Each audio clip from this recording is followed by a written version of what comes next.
Ghosts appear in many forms. We can see them.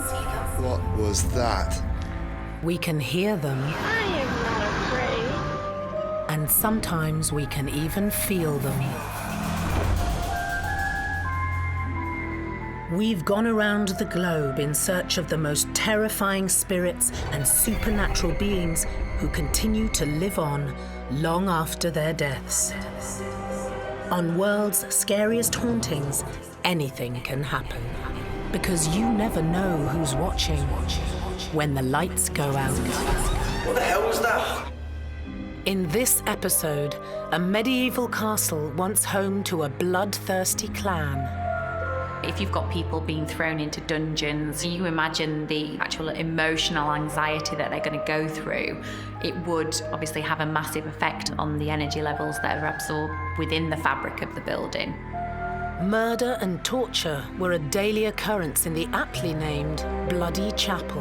The O'Carrolls invited McMahons back here to be paid, and they held a banquet up in the Bloody Chapel. But when they got them up there, they poisoned all 29 of them. Many of those unholy characters still haunt this historic stronghold. What happened to me here is something that I'll never forget. It's scared me that how much power they can have over you.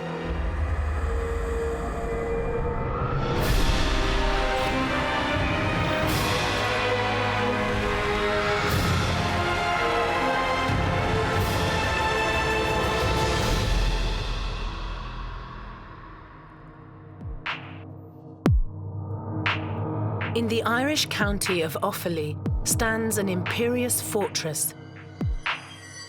Once home to a family of brutal warriors, the building is now inhabited by a bevy of terrifying ghosts.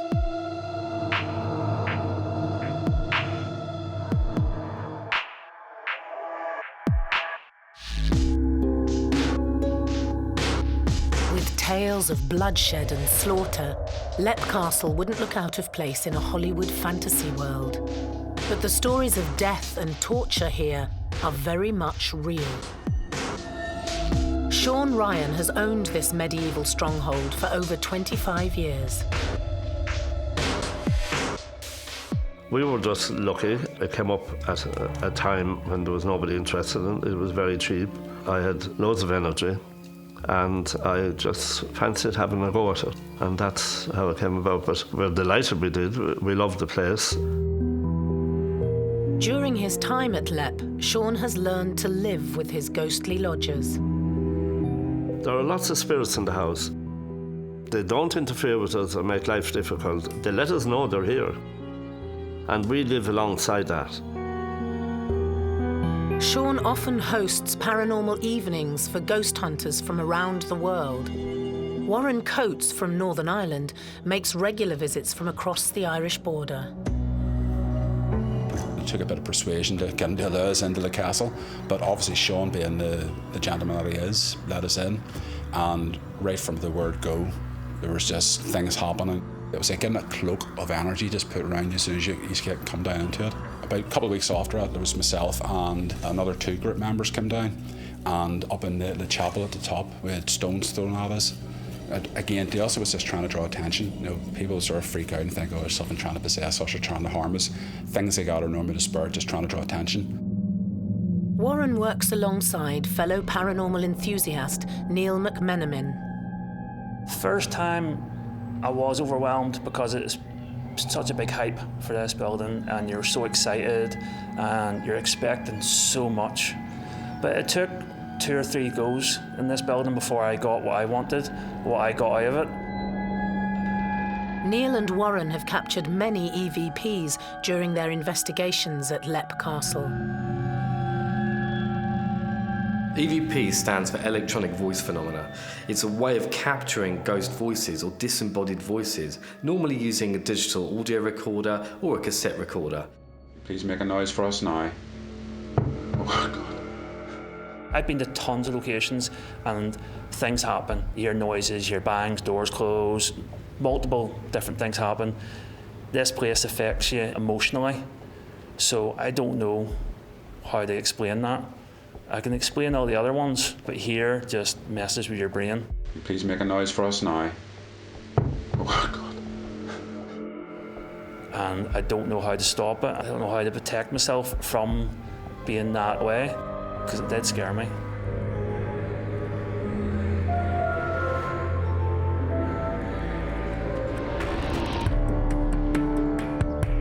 The small stronghold in County Offaly, Ireland, has stood proudly for at least 600 years.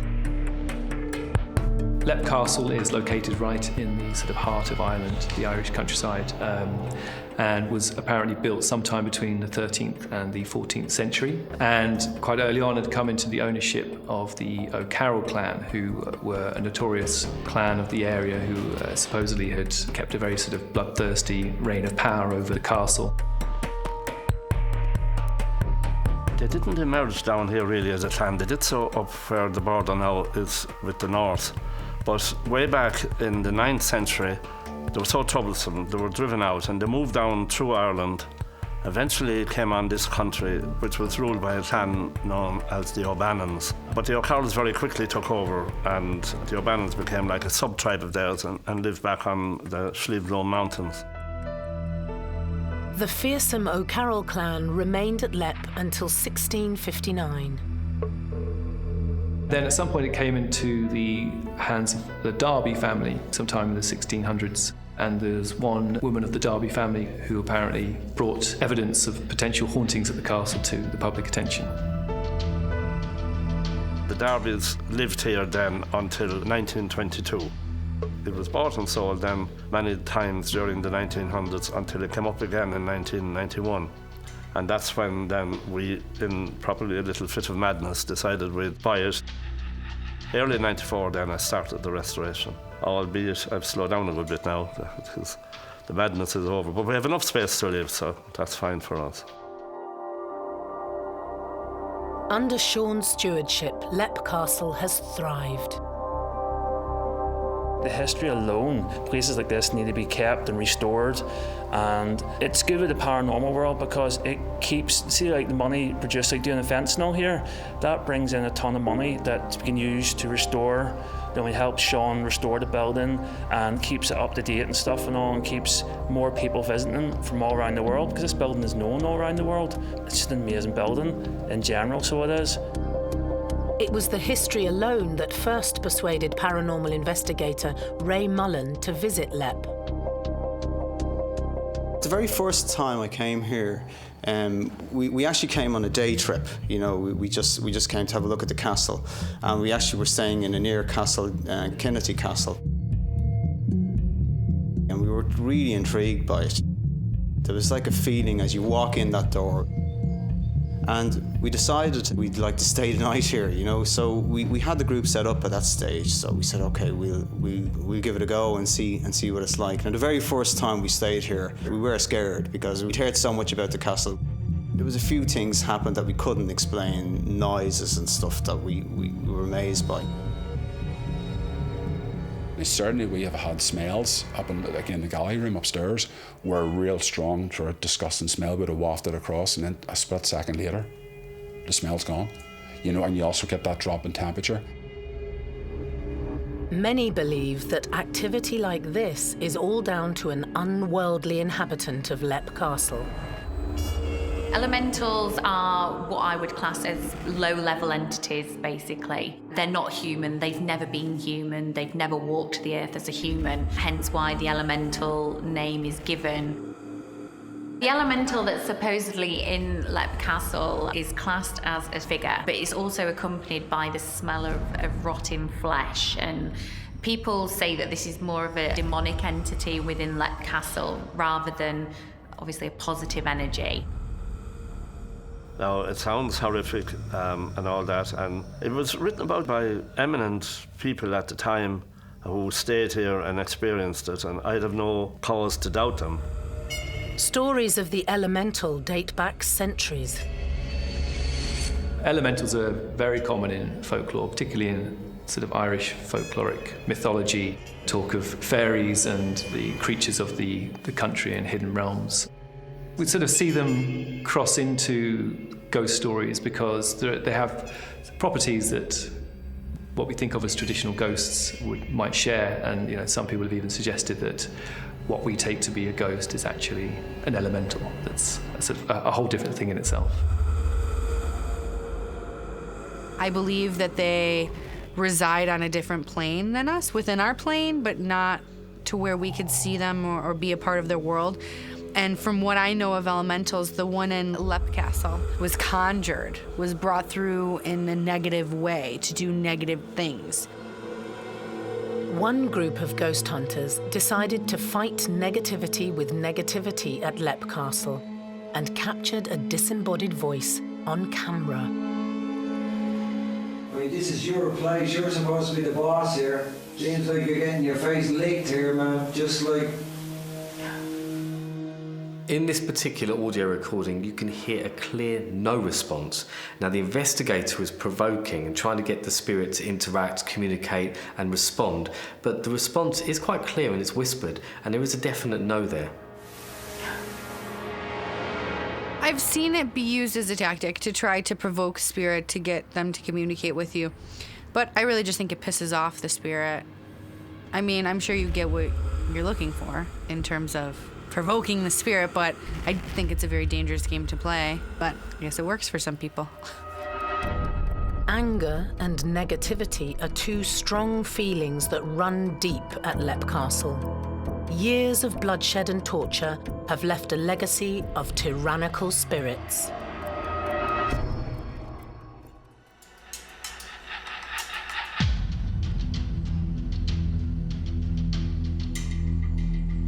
Lepcastle in the rural Irish county of Offaly has dominated the picturesque landscape for 600 years.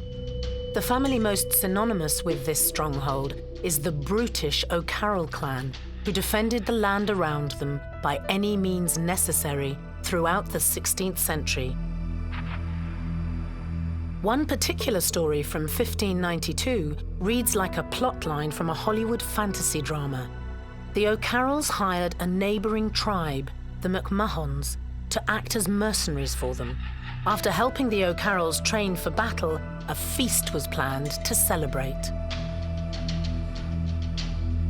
So they invited McMahons back here to be paid, and they held a banquet up in the bloody chapel for them. But when they got them up there, they poisoned all 29 of them. They poisoned their wine. The experts would say the only reason is they didn't want to pay them. There is an account written by a Father Gleeson saying that on the night then they went crazy because they started cutting the heads off the McMahons and they kicked them out the windows of the top and made footballs out of them around the barn. The bloody chapel has been known to leave a lasting impression on visiting ghost hunters.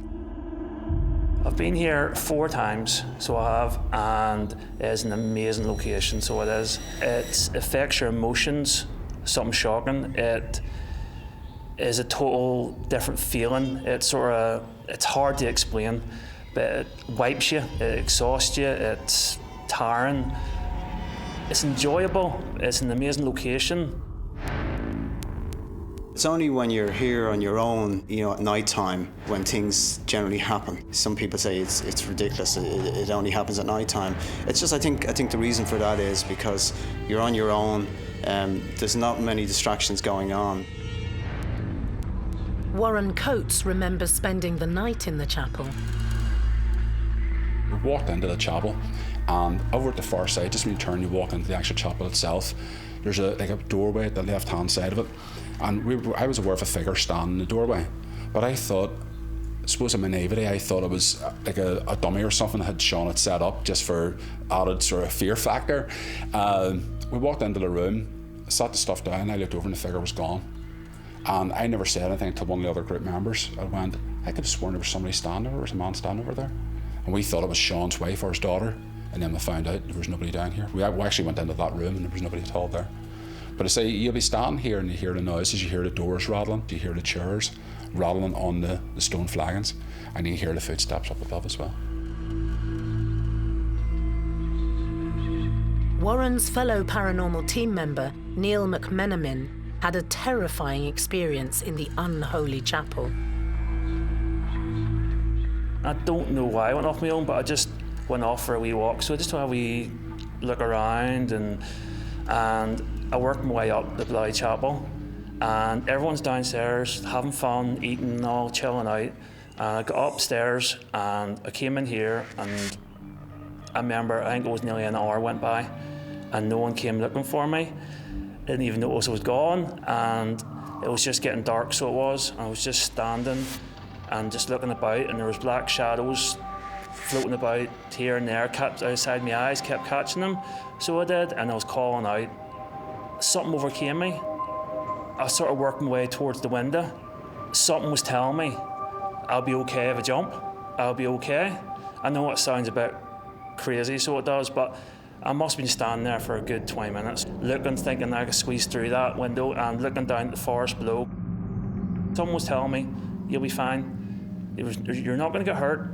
You're going to jump. It'll be 100% fine. Nothing's going to happen to you. And lucky enough, one of the other staff members came up the stairs and called me, and I just snapped out of it. So I did whatever I was in. And it sort of freaked me out. It's terrified me of this bloody chapel, because I don't really want to down around here on my own. If I'm ever up here again, I'll be up here with people. So occasionally we might hear of a ghost sighting or an interaction with a ghost that involves the sensation of having been taken over by the spirit, or, in a way possessed by the apparent spirit. And it's certainly not restricted to Leap Castle. It could be that something in all the history and the sort of the drama and emotion of these stories, and then being at the location, I think can sometimes sort of people can maybe embody something of that through the atmosphere of the building and the history. I think if you're up here on your own, there's a good chance that you could have something that pushes you to do things you don't want to do. Paranormal expert Jo Lockwood was also affected by something in the Bloody Chapel when she paid a visit to Leap Castle. It's a gravel floor. You've got to really be careful where you're standing, because one failed move, you would be out the window. And all of a sudden I felt a wave of emotion come over me, and it was like I was spinning on the inside of what I would perceive to be a vortex or a portal. And I felt like I was spinning round. And as I came to, I was stood right near the window, and one of the people who I was with actually said to me, you need to come away from the window.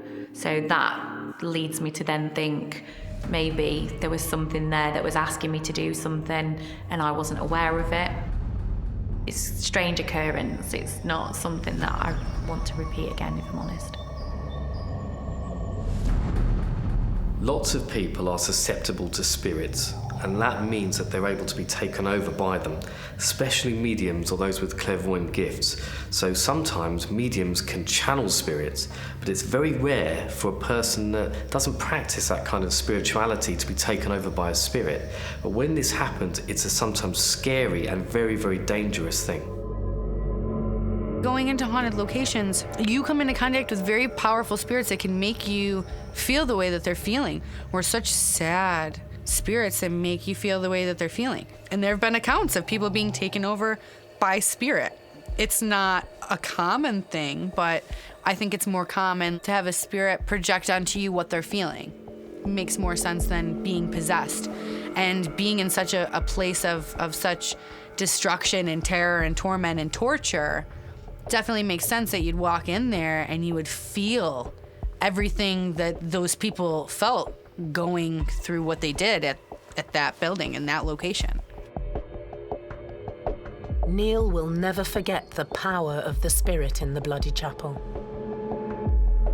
Scary how spirits can actually control you and do stuff to you that you don't think. I thought I was no way in hell. I think I'm stronger than them. Do you know what I mean? I never thought they would have as much power on me.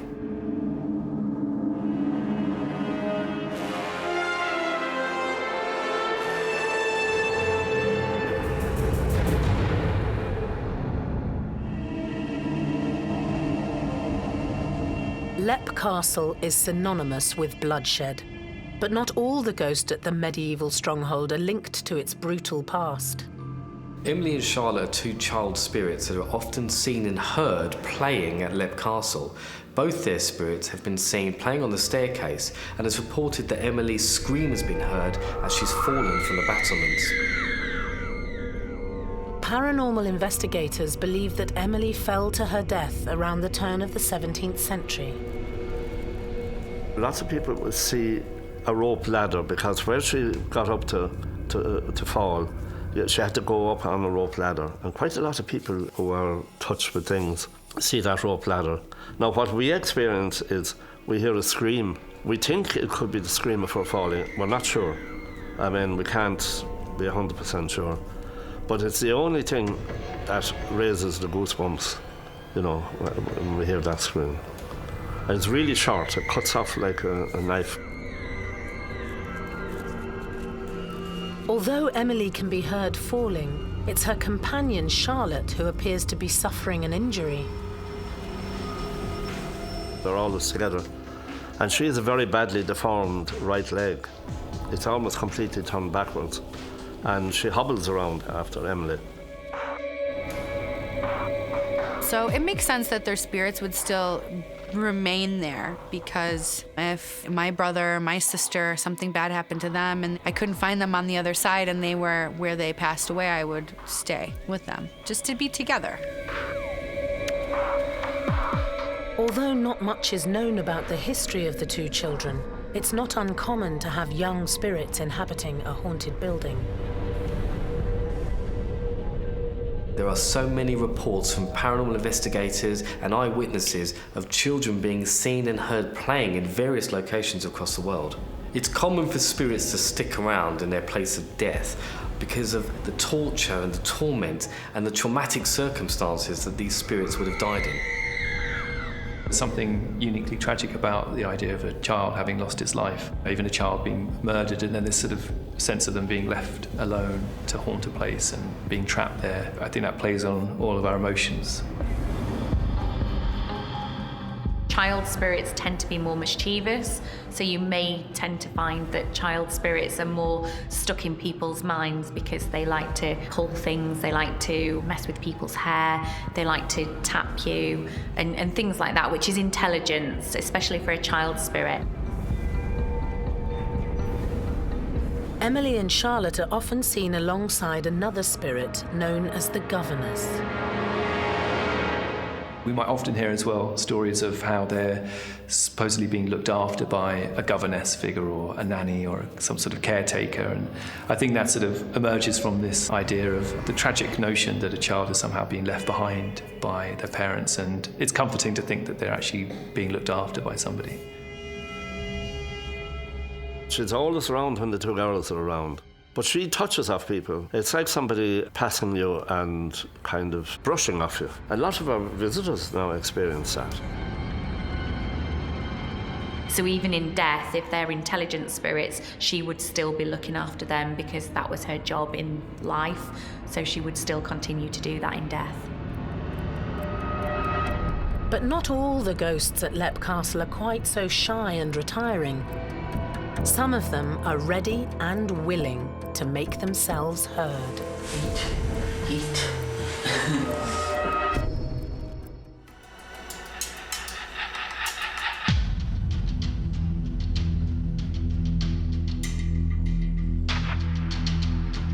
County Offaly in Ireland is home to one of the most haunted historic structures in the world, Leap Castle. Ghost hunters regularly make the journey to this rural location in the hope of experiencing the unexplainable. It's an amazing place. There's definitely something here. Because of the bad past that Leap would have had, maybe it's because so many people have died in Leap Castle that maybe that's the reason. But it's hard to really put your finger on it. A lot of stuff's happened here, a lot of history. Nearly every person that's came here has been affected in some sort of way. Ghost hunter Warren Coates has been passionate about the paranormal from a young age. So I've always had the interest, but I went, this is rubbish, there's no such thing. Went out to try and disprove it wrong, and went to a couple of sort of local, supposedly haunted locations, and changed completely. Witnessed stuff that I just could not put away as natural occurrences. Looked at all the possibilities and was left with one thing, it was the paranormal. So since that, I've been a believer. Eventually, Warren's curiosity led him to Lepp. The first time I came here was around 20 years ago. Long before Lepp Castle now is known as one of the most haunted castles in Europe. During one of his many visits, Warren captured something out of the ordinary. One of the photographs we have is actually a couple of group members were up in the room with the balconies in where the elementals are supposed to be seen. And one of the group members was actually looking in the mirror, and I was standing at the far side of the table and they took a photograph. A lot of people say that it looks like a face looking back at them. Could this be the face of one of the many men who lost their lives at Lepp Castle? If you've got people being thrown into dungeons who are going to be left there, you imagine the actual emotional anxiety that they're going to go through.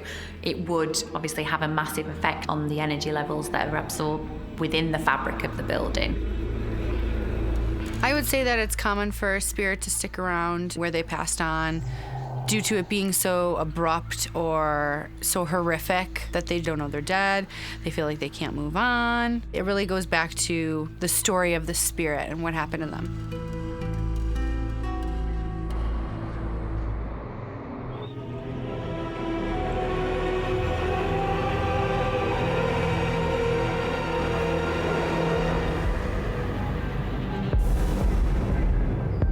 The bloody history of Lepp Castle attracts ghost hunters from far and wide. Ray Mullen and his paranormal team are based in Dublin, but they often travel the 90-mile journey just to carry out investigations here.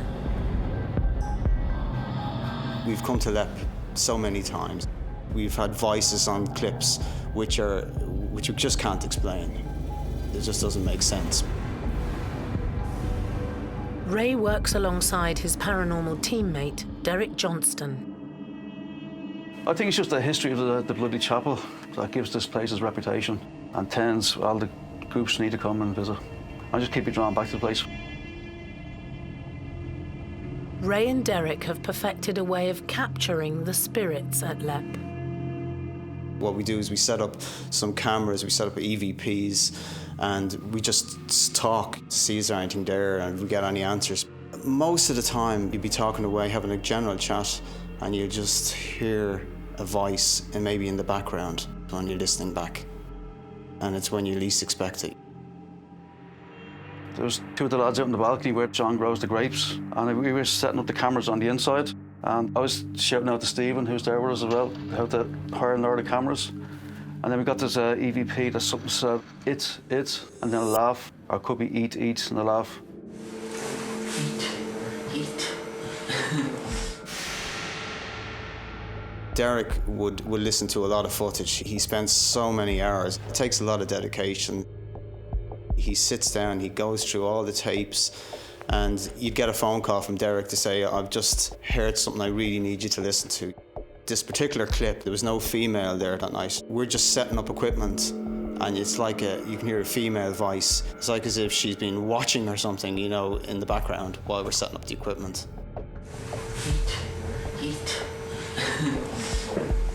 It's saying eat, and laughing in like this malevolent, nasty laugh.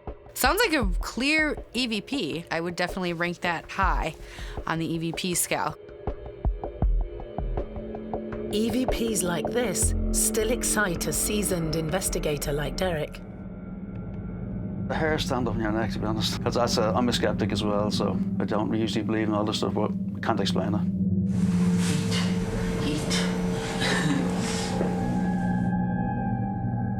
Not all spirits know we're here. Some of them are intelligent, some of them are just residual. So those intelligent spirits are able to see us and perhaps interact and communicate with us. But these residual energies, these ghosts, are just moving around their kind of everyday world. They aren't able to see us, they aren't able to hear us or interact with us, but we might well see them or get a glimpse of them in their own world.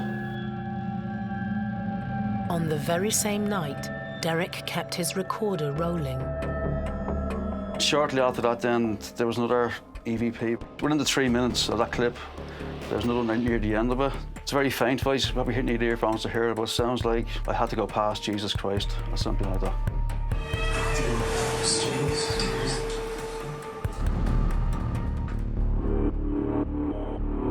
In this audio recording, you can hear what sounds like a male voice, and it says something like, I had to go past Jesus Christ. It's definitely a sentence, it's definitely a male voice that's speaking just as the door is squeaking open. Sometimes you get something that you're like, what was that? I'm gonna have to break that down and, amplify that so I can hear it.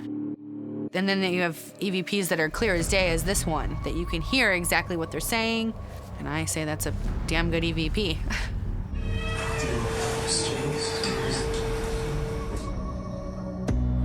It was a fantastic capture for Derek and Ray. It used to scare us, this is really, really strange, But now, you sort of get used to it. We wouldn't have had a huge amount of times it's happened.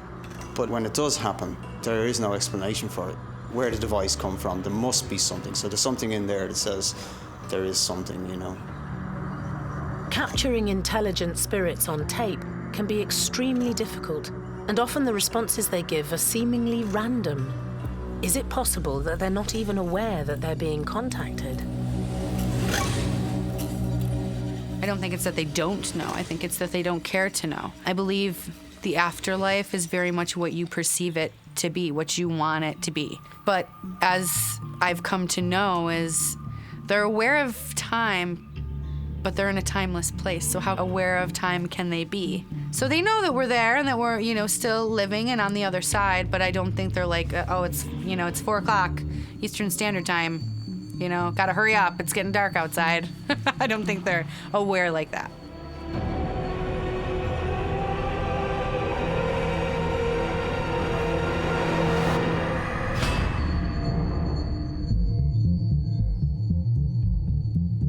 Leap Castle has stood in the Irish countryside for almost 600 years, so it's no surprise that there are numerous stories of paranormal occurrences within. There are reports of an old man seen sat in the fireplace at Leap Castle, but only the top portion of his body is seen. Now, he could well be a residual of energy, a ghost, but the reason why he's only this part of his body is seen is because the floor might be a different level than it was back in the day. So what you're seeing isn't really there, but the building has changed and the structure of the room has changed so much that we're only seeing this portion of his body. When Jo Lockwood visited Leap, she felt the presence of this mysterious man. I was sat in the fireplace because it was really, really cold when we went there. Leap Castle is situated quite far back and it's quite high up, and once I was in there it was very, very cold because it's all stone, and I was actually drawn to a seat, and I actually asked the gentleman who actually owns the castle, I said, is there a gentleman who sits here? And he said, yeah, you're right. It's hard to pin him down to a time, because we don't know how he's clad or anything. But he doesn't seem to be aware of us. He often sits just here in this corner. He seems to be staring out that window there and doesn't seem to be aware of us at all. There are many theories about why the apparition of the elderly man is not complete. I don't know why only half of his body shows up. I don't know if that's the imprint in time or if he had no legs or that's how spirit comes across. But I would count it as residual energy because he's seen at the same place every time in front of the fireplace. He really doesn't try to communicate with anybody. He really doesn't say anything. He's just seen. So I would say he's residual energy. That was a prominent place, an important place to this gentleman. That was his time in front of his fireplace.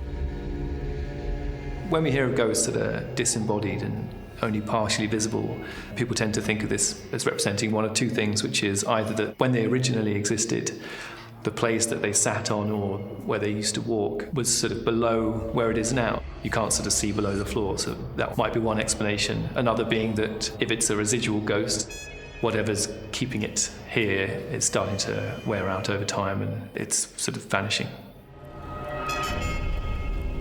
With such a vast treasure trove of spirits, it's no surprise that Leap Castle continues to excite paranormal experts from far and wide.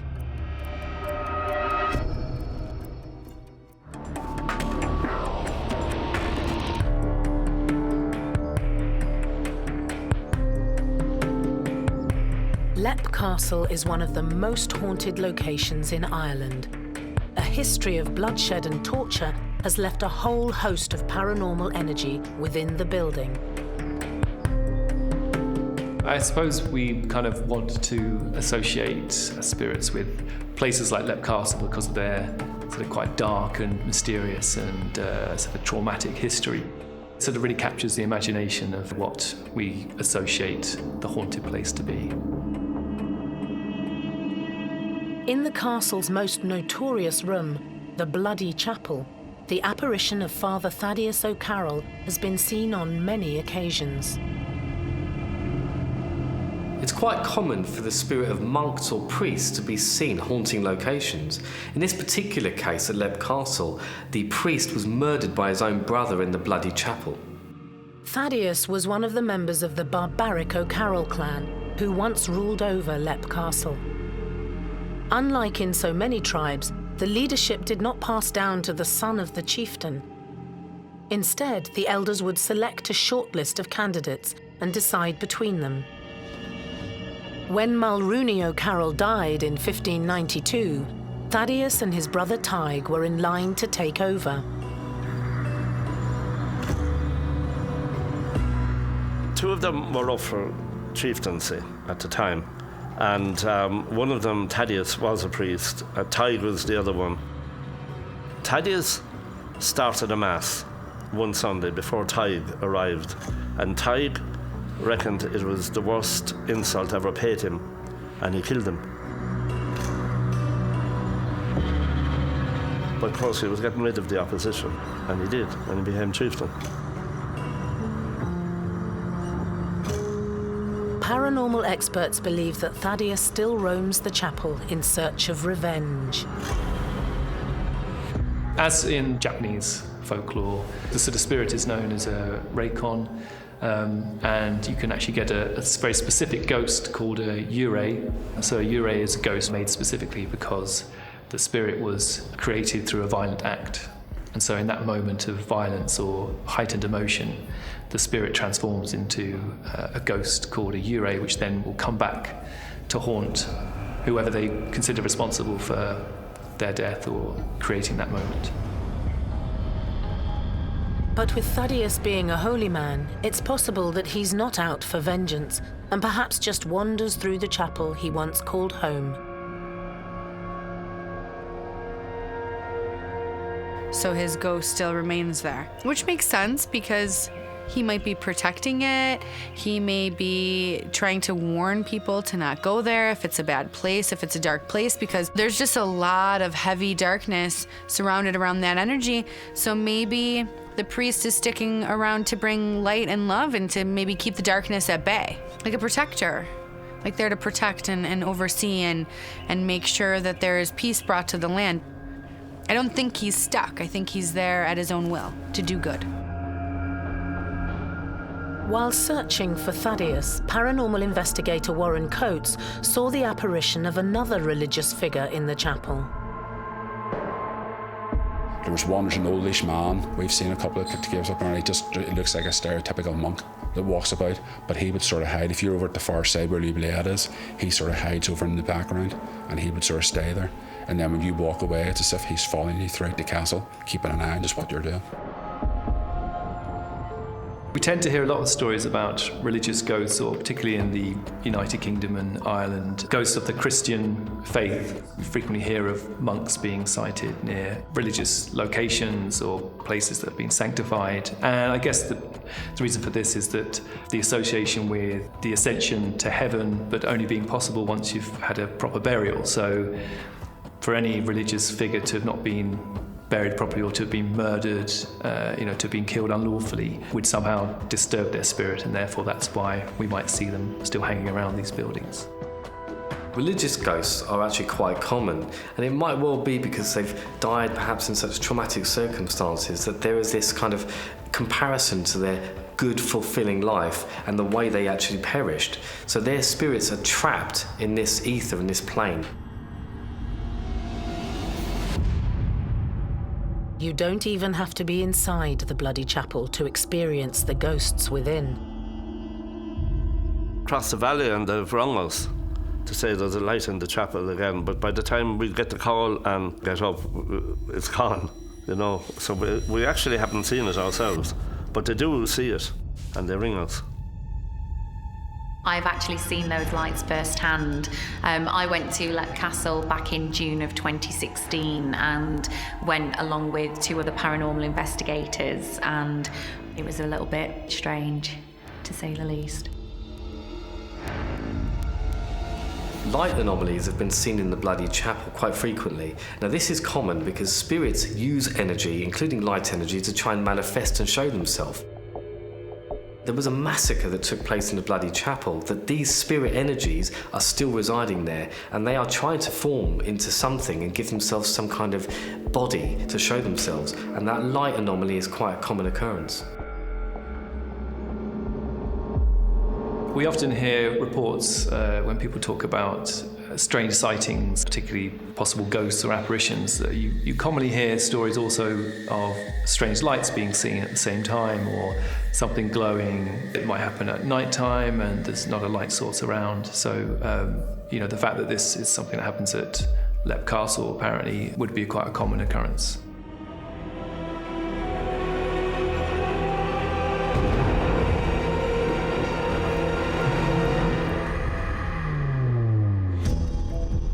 Lep Castle is a fascinating place that constantly simmers with paranormal energy. It's no wonder that the people who visit feel so enchanted by the place. What happened to me here is something that I'll never forget, and it's something that I don't really talk about because it's a bit of a touchy subject sort of thing, and it scared me how much spirits can do, how much power they can have over you.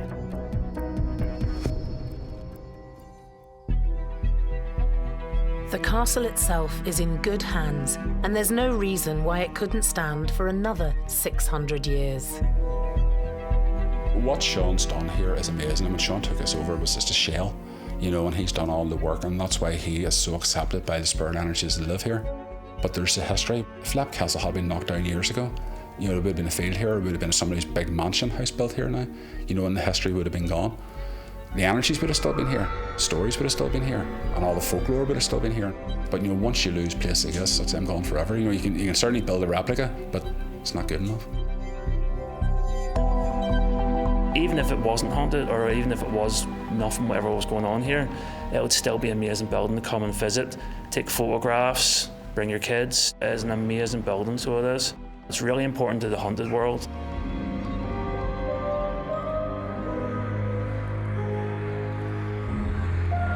It continues to be a passion project for Sean, who is maintaining the legacy and the legend of Lep Castle.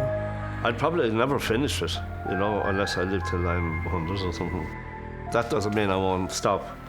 I've slowed down a good bit. The mad rush is over, but then we have enough space to live, and that's okay. But we're still working all the time at it.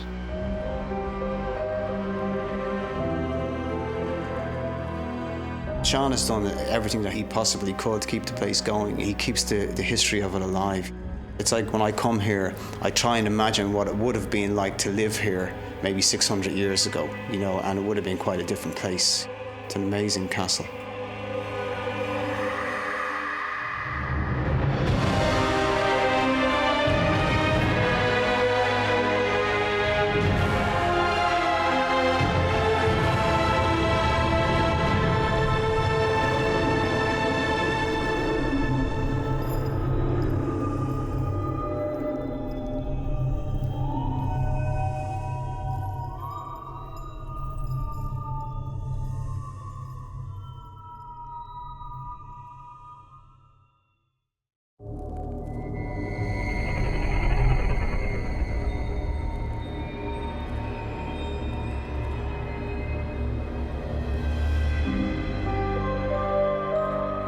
Ghosts appear in many forms. We can see them. What was that? We can hear them. and sometimes we can even feel them. We've gone around the globe in search of the most terrifying spirits and supernatural beings who continue to live on long after their deaths. On World's Scariest Hauntings, anything can happen. Because you never know who's watching when the lights go out. What the hell was that? In this episode, a medieval English house built on top of an ancient pagan burial site. I think if you unearth human remains, ancient or not, you're gonna get angry spirits. Devil worshipping and human sacrifice have taken place within the four walls of this quaint-looking inn. You don't realise until you actually step foot in there just how horrible that place actually is. This is the unholiest of homes. The Bishop of Gloucester visited the Ram Inn to exorcise the spirits and was later quoted, "The Ram Inn was the most evil place that he had ever had the misfortune to visit."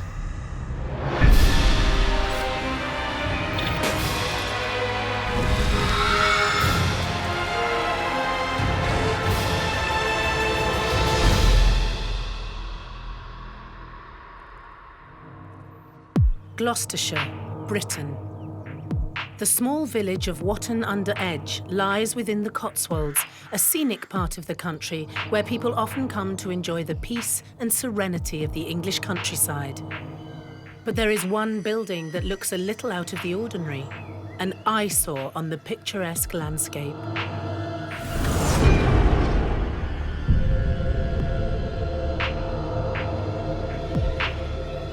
Experts believe devil worship was practiced here and that human sacrifices were made within these four walls. It's unsurprising the ancient Ram is believed to be one of the most haunted buildings in Britain. The medieval inn has been in Caroline Humphrey's family for 50 years. These buildings could tell a story nobody else can. The youngsters today, they don't really know what history is until you walk into a building. You can smell it, you can feel it. It's so totally different to any normal house. When young people come in, they walk around with their chins on the ground, you know, they cannot believe it. Paranormal investigator Chris Howley has been studying the listed property for over a decade. I mean, as soon as you see the ancient Ram Inn, you can see how old the building is. So the energies that are within the building, you should be in for a good night, regardless of any activity. Just the feelings of the history of the building alone that are seeping through every pore of the brickwork just fill you with excitement, really. Fellow ghost hunter Phil Jones is also fascinated by the Ram. I've probably been here somewhere in the region of 15 to 20 times. We went through a phase of, we had so much happening, and so much unexplained stuff. We just loved the place, we just kept coming back. At one stage, I think we came here 5 times in 1 year or something ridiculous. But it's just a fascinating place. Always left us with unanswered questions, which is what we want, really. During a Ouija board session at the ancient Ram, Phil and his fellow enthusiasts had a paranormal encounter, all captured on camera. And we were talking away, asking questions as you do. Can you point the glass to who you intend to affect? And then all of a sudden the energy changed. The movement of the glass on the table became very violent. But all of a sudden we could hear this noise. What the hell's that? And it sounded like drums. And I was like, well, what's that coming from? The first thing we do on investigation, everybody turns their phone off because it affects the equipment. And I said to the girl sat next to me, Liz, and I said, that's your phone. She goes, it can't be, it's turned off. I said, that's coming from your coat. Oh, it is? This is your phone. Yeah, but how did that go off? So she pulled her phone out, and the phone was playing a video of her children, which had been to an African drumming class that day, just like a child's activity. She turned the video off, she put the phone on the table. And we carried on, and the glass was going violently again. And then all of a sudden, on the corner of the camera, the screen just went bright. Oh, my God! She picked the phone, she showed it to the camera, and it's just reoccurring number 6s, one after another, across the whole screen. And that was pretty eerie, pretty frightening. You know, our first sort of real experience of some of the bad vibes in this place, and it unnerved quite a few people, that did, for sure.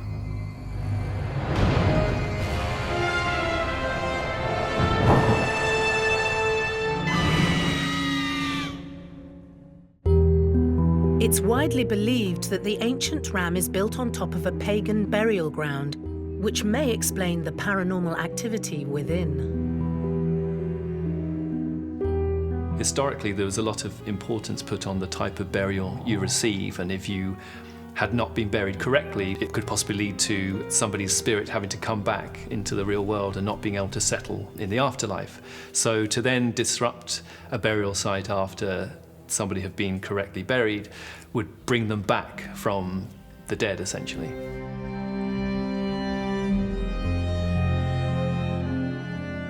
When you lay somebody to rest, whether it's their ashes or their bones, that is a special ritual in itself.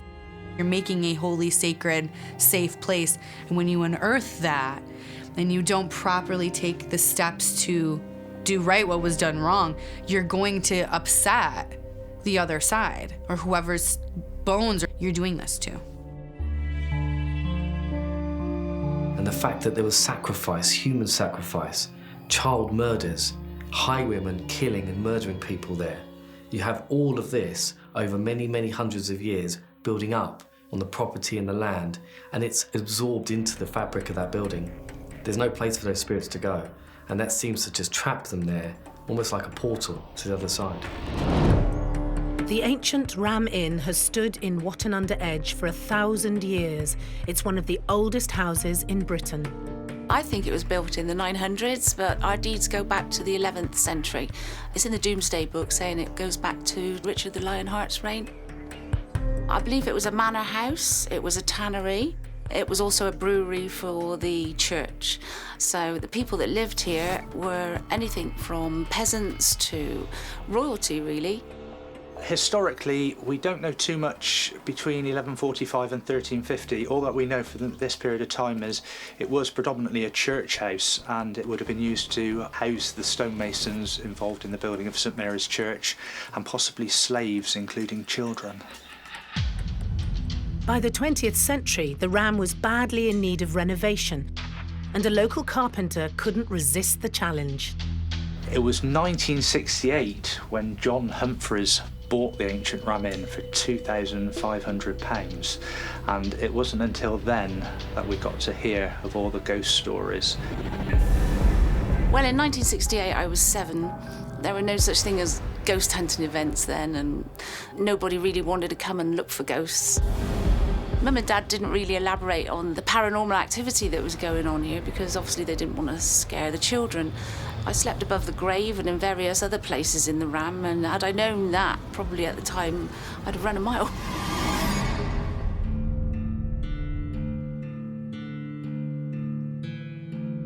John lived amongst the spirits at the Ram for nearly 50 years until he sadly passed away in December 2017. John is a legendary character in the paranormal world. He's had so much dealings with the paranormal, both inside and outside of the ancient Ram. He was a very lovable rogue, very eccentric, very, very knowledgeable about the history of the Ram.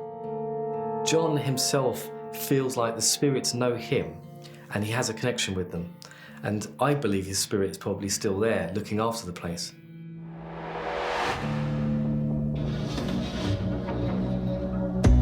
During John's time at the ancient Ram, he discovered many of the reasons behind the paranormal activity.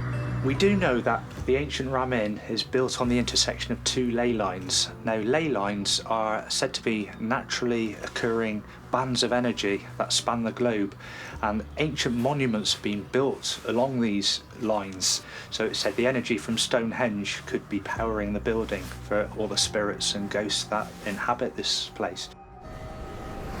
Also, we know that water was redirected from 2 streams during the building of St Mary's Church, and it's also said that a dark portal of negative energy, demonic in nature, was opened up.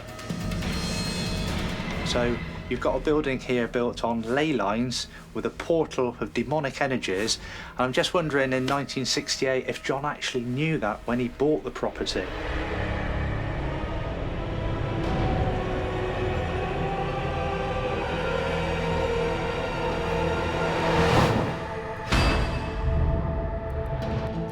The The ancient ram has become infamous amongst the ghost hunting community. The building's been featured on television and it's very well known in the paranormal community, and it is on the bucket list of every paranormal investigator to come and investigate here. So once you do walk in, it's quite dusty, it's quite old, it's quite dark and quite damp as well. You don't realise until you actually step foot in there just how horrible that place actually is. I first started investigating at the Ancient Ram Inn back in 2005. My first thought when I walked through the door was, this is going to be a good night. Very oppressive atmosphere, dark. You can almost feel the energy within the building when you first step over the threshold. Which is exactly how the guests must have felt when John Humphreys opened the doors of the Ram to the public. John bought the Ram Inn with his wife and moved in with his family to run the place as a B&B. And John has quite amusing stories when they had guests in. They'd be cooking breakfast and they'd have the bacon and eggs in the kitchen on the side. They'd turn round to grab some toast to put on the plate, and then as they returned to the plate of the bacon and eggs, it had vanished. It's also said that many of their guests who had spent the night in the bishop's room would leave the Ram Inn in the middle of the night, never to return because of what it was that they'd experienced within the building. They were able to get out of the windows, I do believe, because the building's built in a bank, so a bishop's room, I would think, is quite easy to get out of. People used to leave in the middle of the night, never to be seen again.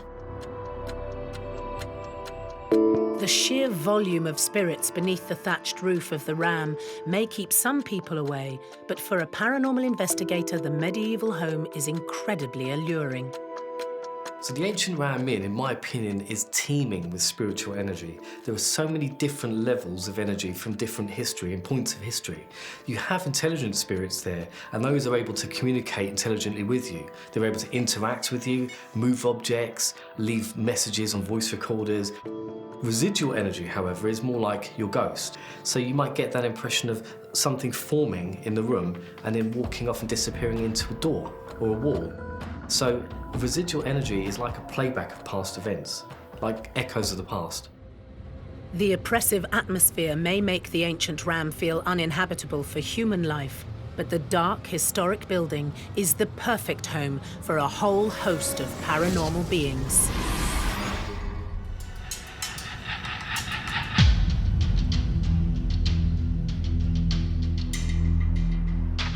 The ancient Ram Inn sits uncomfortably within the beautiful village of Watton-under-Edge in the Cotswolds. The building, believed to be Britain's most haunted property, used to be 3 times larger and was used by various industries until 1820, when it became a pub. The main seating area was christened the men's kitchen. In the men's kitchen, we have reports of baby crying, so you hear that sound coming out of the darkness. The reports of 2 apparitions, 2 men stood either side of the fireplace. But I think the most famous one is the lady in blue, who's the ghost of, the name that we've been given is Elizabeth, and she was apparently murdered by 2 highwaymen. And her ghost still haunts the old kitchen area. Fabrics of a building will always hold on to recordings, so what we would say aren't intelligent beings, but the fabric of the building, the stone actually absorbs the energy, so it's more like a video replay. Energy can't be destroyed or created, so it's got nowhere to go. So if it's good energy, it makes a good imprint. If it's something bad or horrific, the imprint is bad and negative, and it stays there. Ghost hunter Phil Jones was holding a spirit board session in the men's kitchen when one of the team members began to feel unwell. You could see her gradually sinking into the point where we had to carry her out the building. She just couldn't walk. You know, she was just like a rag doll. One of our medium sensitives who was with us at the time picked up on this quite negative energy. At the moment, there is a shadow that's kind of over top of you. The room went colder. The feel completely changed. The atmosphere completely changed. People noticed it. Could it be that Phil and his team had contacted one of Elizabeth's murderers? The sensitive said there's a spirit here and he's called Michael, and he isn't a very nice guy. He said some horrible things about some of the things he had done or what he wanted to do, and the whole atmosphere changed. Some of our team become very sort of edgy and aggressive and not very like themselves, you know. I don't believe in demons, but I do believe in a saying, as above, so below. I mean, if you're not a very nice person in life, you're probably not going to be a very nice person in death.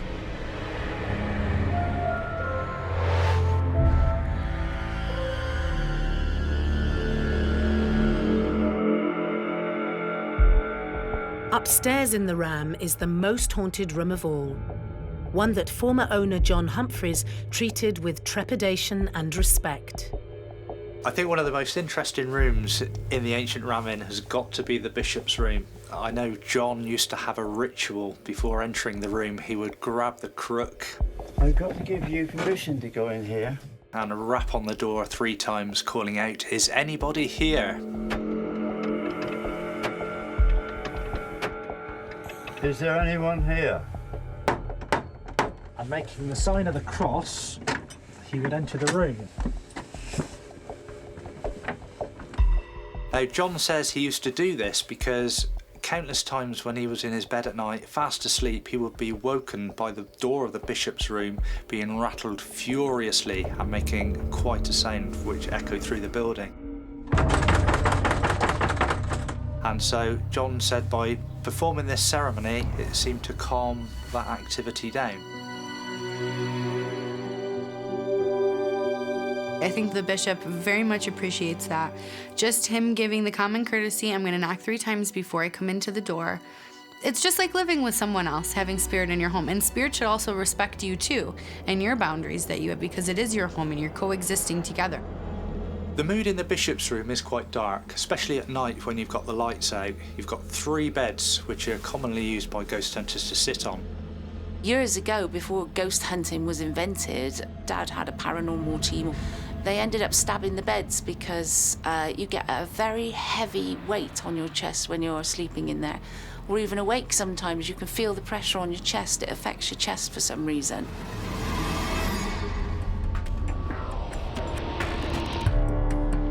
After accommodating thousands of guests, it's no surprise that the bishop's room is bursting with paranormal activity. This would have been the guest room where many guests fled the building in fear of the activity that was going on from the room. I mean, we've got stories of one of the former innkeepers being killed by having his head pushed into the flaming fire. It's quite a horrific way to die, so you can almost hear his screams coming from that fireplace. We've got the cavalier who was witnessed coming through the window on horseback through the room. Phil Jones's paranormal team captured some amazing footage in the bishop's room. 3 of the girls from the team went up into the bishop's room and took the spirit board with them and placed it on the table. They'd had some experiences there earlier in the evening. They wanted to try and open some sort of communication, get some confirmation, so they decided to use the spirit board. And they were asking the questions, and they just literally placed their fingers on the glass, and the glass slid from under the fingers. It didn't tip, it didn't fly off and smash, it just shot off the board and their fingers are on the glass. Can't explain it. The table was level, the glass and the board were all level, nobody pushed it, they're literally just resting their fingertips. There was definitely some supernaturalness going on with the glass moving itself. That's definitely unexplained evidence right there that I would say is supernatural, for sure.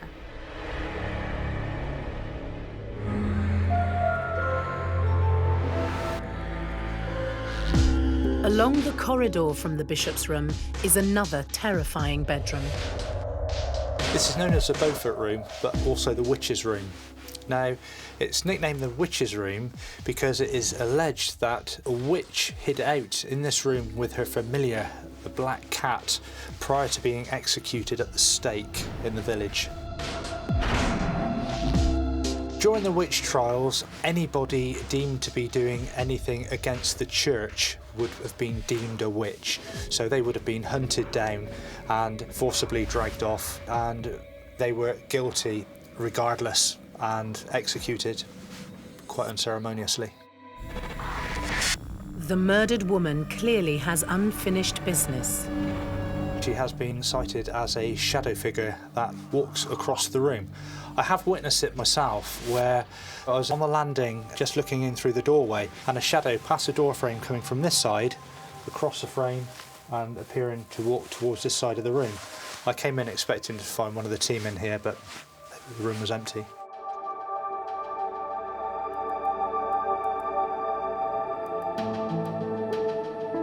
Paranormal expert Barry Guy also had a supernatural encounter in the witch's room. As we were sat in the room, we placed an object called a REM pod outside of the door. Now this device basically emits its own electromagnetic field, and if anything disturbs this field, the lights will flash and it will give off an audible alarm that you can hear. All of a sudden we heard the REM pod start going off. So we knew there was something outside interacting with the device or moving towards it. It started getting louder. It got louder and louder and louder. And then it was buzzing, almost as if a spirit was holding on to this device outside of the door. We waited with bated breath, and I decided, as the team leader, should I get up and open this door? And just before I lifted myself off the seat, there was an almighty crash and a bang on the wooden door of the witch's room. It shook. I mean, the whole room vibrated at the same time. We were all petrified. It was like pandemonium. It was such an intense experience because it happened quite quickly, but it was loud and we knew we were the only people in the building. We had locked up, so who else could it have been? Why was the REM pod going off violently? It was almost as if something was gripping hold of the device to make it shriek and that alarm to go off. And where there's a witch, there's a cat. It was coming to the end of one of our sessions one night. I put the camera down on the floor, actually, put the EVP recorder down on the floor as well, and we were all chatting away, and we all heard it as a disembodied voice, a cat meowing. What was that? That was meowing. We all sort of questioned if did anybody sort of flick a camera switch or anything that could remotely sound like a cat. What was that? And nobody had any equipment in their hands. We just sat down listening and doing the EVP session, and it definitely sounded like a meow. I'm pretty convinced it was a cat. Even the locals are scared of the witch's room. One of the other reports in this room is residents of Wootton Under Edge passing the ram have reported seeing a little girl, apparently crippled, just smiling at them throughout this window. Now, residents are aware of the legend of the Ram Inn, of all the ghosts here. Many of them will cross the road to avoid the Ram Inn and coming face to face with this soulless little girl just staring at them. On top of all the stories about the witch's room, some remarkable footage was also captured here. One night, a group of ghost hunters were investigating this room, and they actually sent me the footage that they caught. They were sat in this area, just doing normal calling out, is anybody here? And the locked-off camera had in sight, on the floor just down here, a camera bag with the strap, which was up. When you watch back the footage, you can see that the strap actually moves quite forcibly downwards on its own.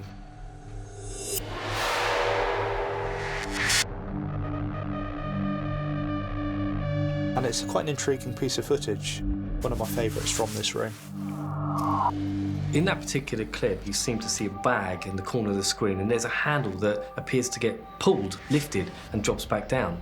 And that is a sign of an intelligent haunting, an intelligent spirit, something that's able to communicate physically with the living.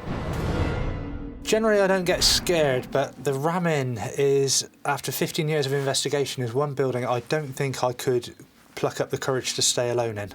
It's the atmosphere. I'm used to ghost hunting, I'm quite rational, but this place is unique. The atmosphere is unique. It is so oppressive, I don't think I could spend the night here on my own. The energy running through the walls of the building makes the ancient ram an uncomfortable yet fascinating place to visit. It's little wonder that some spirits also find it's impossible to leave.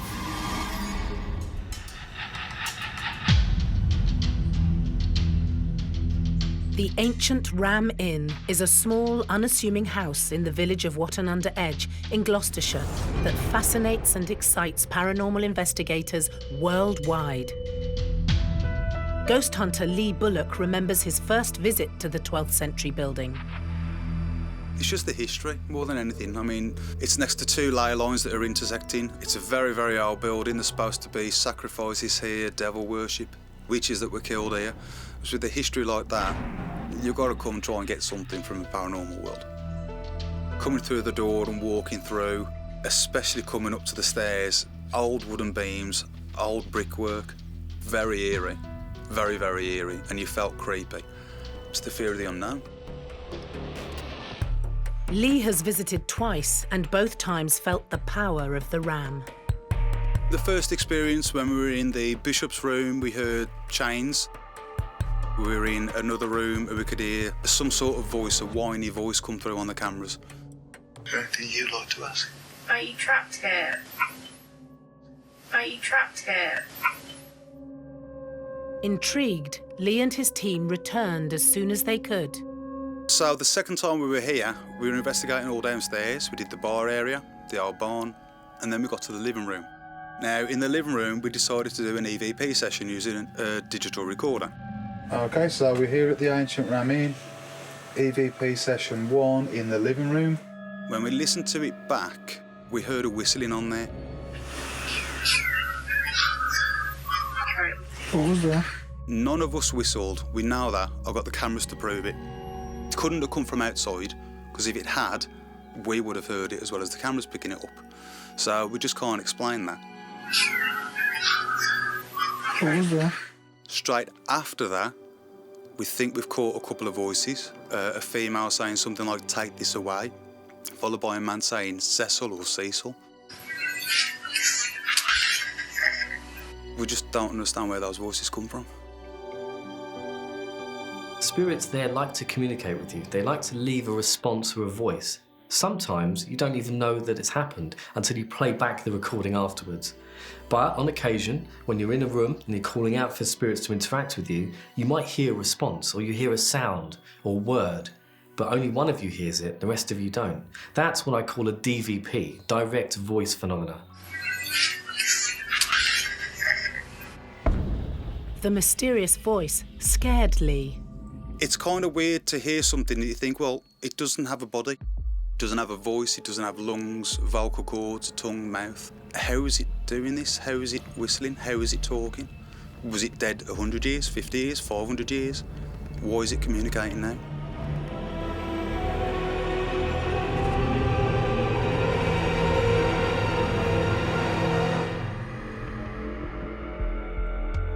Caroline Humphreys was just 7 years old when her family moved into the Ram in 1968. She came back to live here in the early 2000s. And I got the opportunity in my mid-30s to live in the attic for a year, which was lovely. It's a beautiful building to live in. One day, we could hear a lot of noise. It sounded like our dog had been stuck behind some furniture and rubbish in the attic. And we went through all the attic junk. We couldn't see the dog. So we were going down the attic stairs looking for the dog, and the bedside cabinet from my bedroom was stuck in the doorway. So we removed the cabinet in order to look for the dog and evacuate the attic. And all over the floor were my cartomancy books and my tarot cards come out of the box, and still no sign of the dog. And he was downstairs up against Dad's door. He was shaking like a leaf, and Dad was sat down, totally oblivious of any activity that had happened. Something had pushed the cupboard down the attic stairs. Could it be evidence of an active poltergeist in the ancient Ram? Poltergeist is basically a noisy spirit, so that is a spirit that will move things, throw things, potentially touch you. This is a ghost that people would consider to be malicious and threatening to the person that's being attacked by them. And they would be considered to be autonomous and intelligent, and they have their own personality. Spirit manifests and holds energy in many different ways, whether it's taking it from the person or whether it's just able to harness the energy of the universe around it. So that's how I would explain the poltergeist activity. It's the energy that spirit's able to harness and how they're able to move or touch things. Because if they don't have a lot of energy, then they can't really make anything happen. If they have a lot of energy, then they can affect this or that or touch you or make themselves known. It was quite a massive event, really, to have a cupboard go down the stairs. I was in a state of shock as well, but we were clearing up, and I found the 3 of Pentacles and the 3 of Swords. Those 2 cards were really significantly marked and damaged, whereas the rest of the cards were okay. It was the final straw for Caroline. I thought, well, that's all the evidence I need. I really hadn't experienced anything like that before, and Dad had only ever told me about the activity here, and I really didn't know if it was true until I actually experienced it myself, and then I became a firm believer, and when I left here then, I vowed never to come back again, and I've never slept here since. Many ghost hunters head straight to the attic when they visit the Ram. I've been to the Ancient Ram Inn a few times investigating with my team, and both occasions recently we've yielded some amazing results.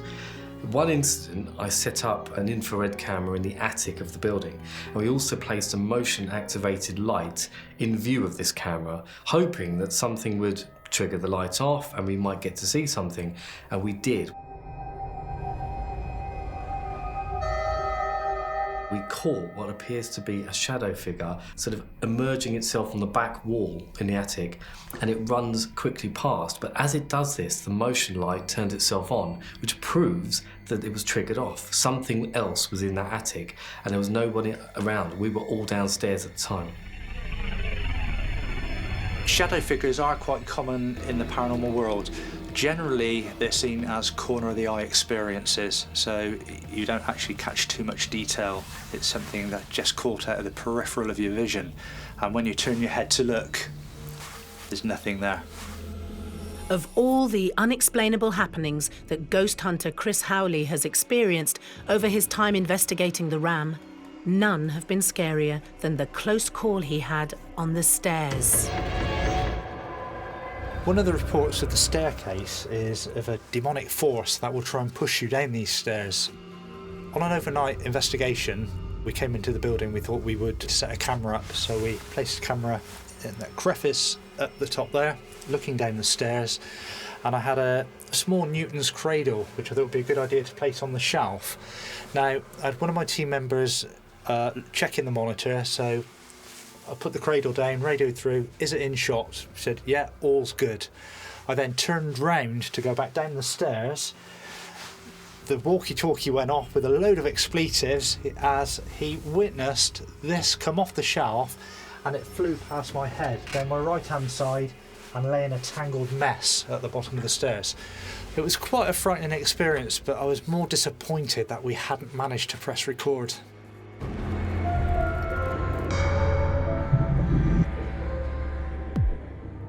Experts believe that it's the powerful energy inside the ancient Ram that makes it such a supernatural hotspot. Energy's everything, really. Especially if you're like a sensitive, you know, that's the first thing you'll pick up on. But I mean, even normal people will walk into a building, particularly here, and you'll feel, you know, the hairs on your neck will go up. You'll feel uncomfortable, and you'll feel, you know, all these sort of emotions you wouldn't expect to feel walking into a building. I mean, this building is on 2 ley lines as well. So the energy here is probably pretty pumping, because I think that sort of feeds the activity, you know, definitely. All the energy generated by the building leads to a real mix of spirits. So there have been lots of different reported hauntings taking place at the Ancient Ram, with some being malicious and some being benign. It's quite a common thing that you see with a building so old as this. So many people have come through over the years that there'll be lots of different characteristics of the ghosts. There are some spirits in here which are light-hearted, I think, because I remember one of our sessions, a couple of the people just started giggling like children. Just completely out of the blue, and this laughing went on for about 20 minutes. It's a good sign, though. That means we've got some energies going on. Obviously, because of the ambience of the place, it was a bar, you know, it's full of people having a good time. Those energies are going to be residual and imprinted in the fabric of the building, and people latch onto those. Pretty sure there are some sort of nice guys. rather than all doom and gloom. But there are some proper ones you wouldn't want to mess with here for sure. It's just like people in the real world. You're around a negative, nasty person and they hear laughing and they see smiling and, you know, have somebody be nice to them and they're just like, ugh, I don't know. Get me away from that. That's exactly how spirit is. They want that negative. They feed off of that chaos and they'll even try to create it. Even if it's just like mood swings, little things, little subtle. Spirit's very subtle. That's why they don't just come out and say, hey, I'm here, bang, boom, because they're very, very subtle. But not all the spirits at the ancient ram are subtle. An evil spirit that inhabits the barn is known to terrify anyone who goes inside.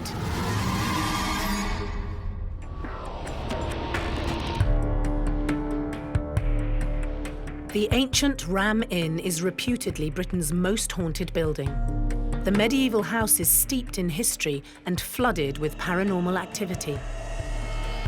Some of the spirits are good-natured, but in the barn, the ram shows its evil side. We did experience quite a lot of activity whilst we were there. Some of the live streams actually picked that up, but one of the main things that we experienced was inside the barn area. Now, inside the barn area, it is notorious for a dark, tall, brooding figure. Now, he made himself known in a form of a mist that one of my colleagues actually caught on an iPhone. And once we slowed the stills down, we actually found that there was a face on the inside of this mist. So that was quite an extraordinary find for our evidence. Phil Jones has also experienced the malevolent spirit in the barn. The first time I experienced the black mass coming towards you at speed, that was really unnerving because you've got no way of getting out and this thing's just coming towards you.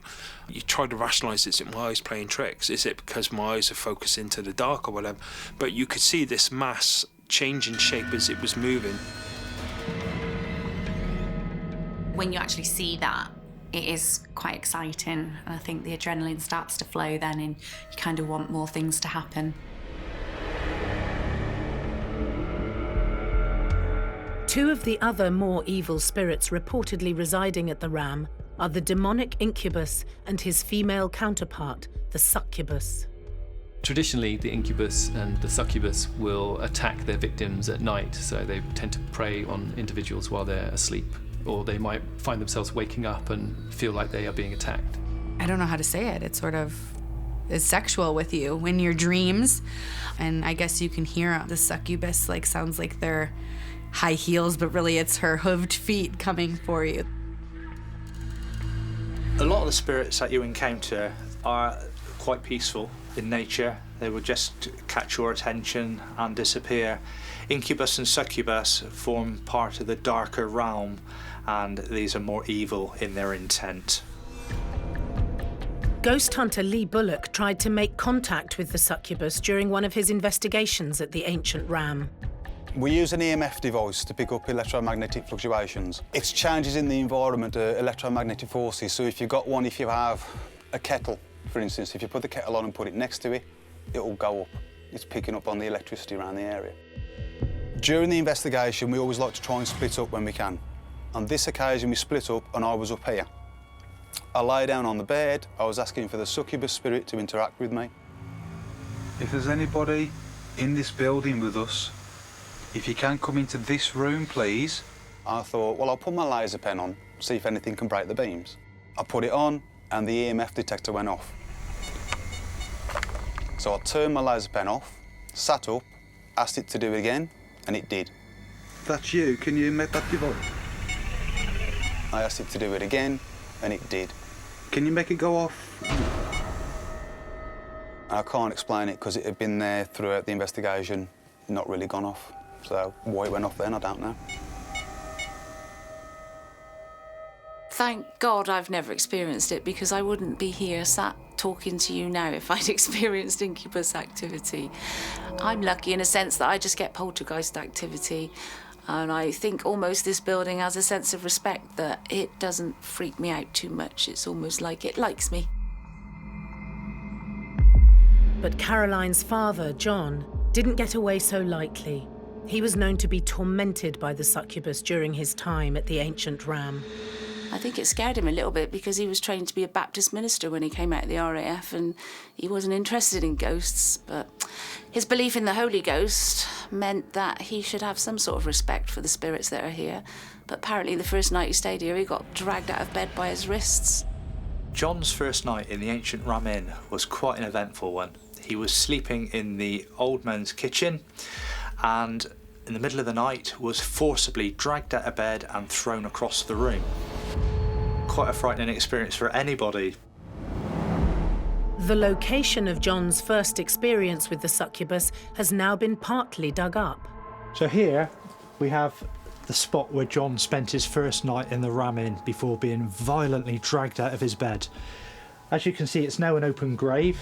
It was the Swindon ghost hunters in 1999 who encouraged John to have this excavated. Bones and the ceremonial daggers were found. These were taken away and analysed. John told me in the past that the police took the bones away. He didn't hear anything else back from that. The daggers were examined by a university in Bristol and were verified as ancient ceremonial daggers. So were they used in some ritualistic occultist sacrifice, or were they just part of the pagan burial ground and whatever went on in those dark days? I don't think we'll ever know. With a grave like this within the walls of the Ram Inn, it's no surprise that the building is so haunted. If we could dig deeper, who knows what we could find here.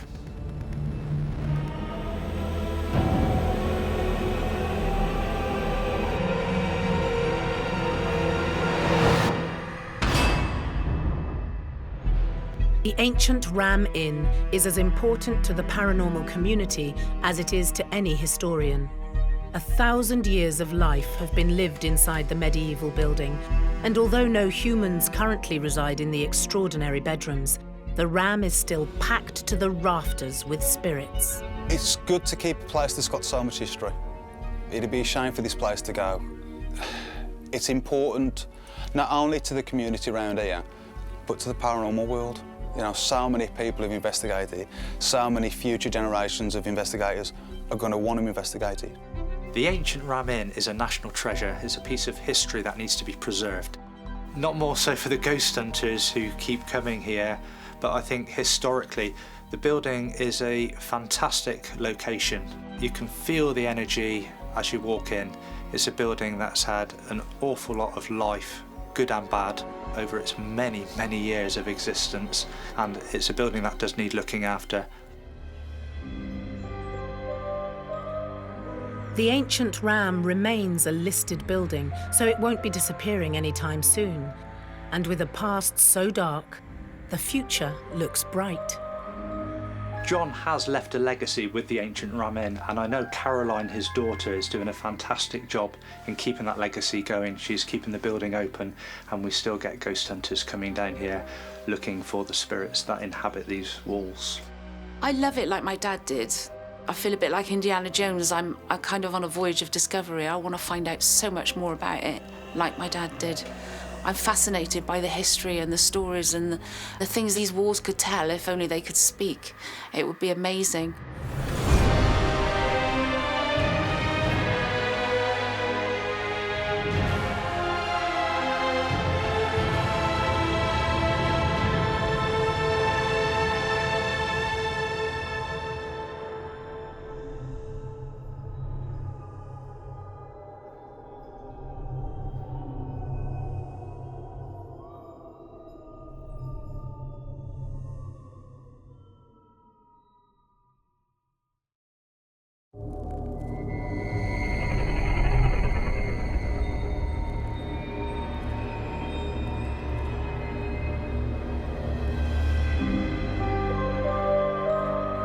Ghosts appear in many forms. We can see them. What was that? We can hear them. I am not afraid. And sometimes we can even feel them. We've gone around the globe in search of the most terrifying spirits and supernatural beings who continue to live on long after their deaths. On World's Scariest Hauntings, anything can happen. Because you never know who's watching when the lights go out. What the hell was that? In this episode, nestled deep in the Essex countryside, is one of the UK government's best-kept secrets. It's just a wooden building which looks very, very small, but as soon as you get past those doors, it is miles of underground tunnels and secret passageways. A subterranean relic of the Cold War, the vast secret nuclear bunker at Kelvedon Hatch comes alive with the energy of the dead. Kelvedon Bunker is, in my opinion, one of the world's most scariest places. It's teeming with different energies, everything from shadow people to full-bodied apparitions.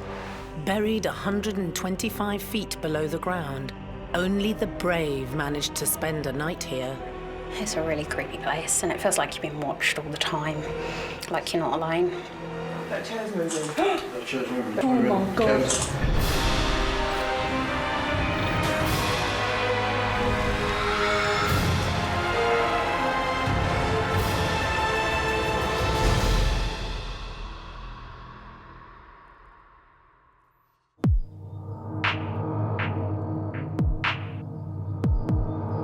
In the small village of Kelvedon Hatch in Essex, a quaint, unassuming cabin sits in the woods. But this is not an idyllic British cottage. Deep below the foundations lies one of the UK's best-kept secrets.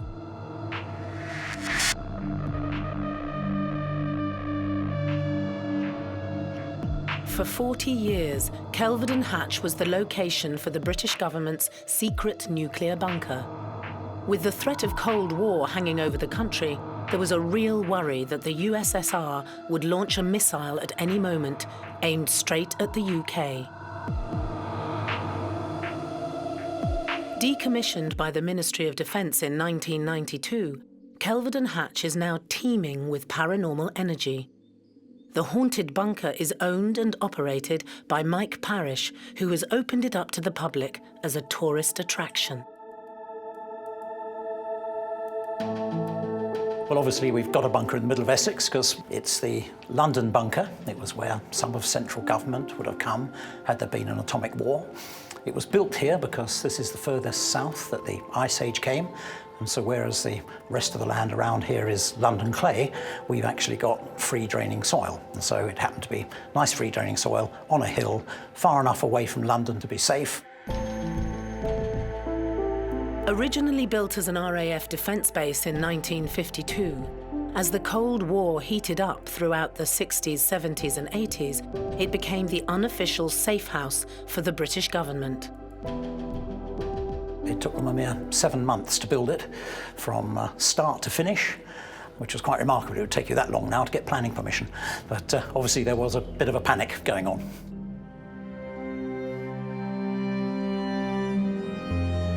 When you first come across the bunker, it presents itself like a small bungalow in a wooded area. But going inside, you soon find that there's a 100-yard tunnel leading you deeper and deeper into the hillside behind. The bunker underneath itself is actually 125 feet below the ground. It was built to hold 600 people, but by the mid-80s, they'd whittled that down to 450. The bunker remains frozen in time, still poised and ready to rescue officials and members of the public in its various rooms, including a dormitory and a sick bay. There are so many different rooms in the nuclear bunker. All these rooms house different operational departments. There's also a BBC radio room that would be used in the event of a war to broadcast live from that particular location. Once you're actually on the inside of Kelvedon Hatch, it's just a rabbit warren of tunnels. It is a huge place, and it's very easy for somebody to get lost on the inside of there, but the location is amazing for a paranormal investigation.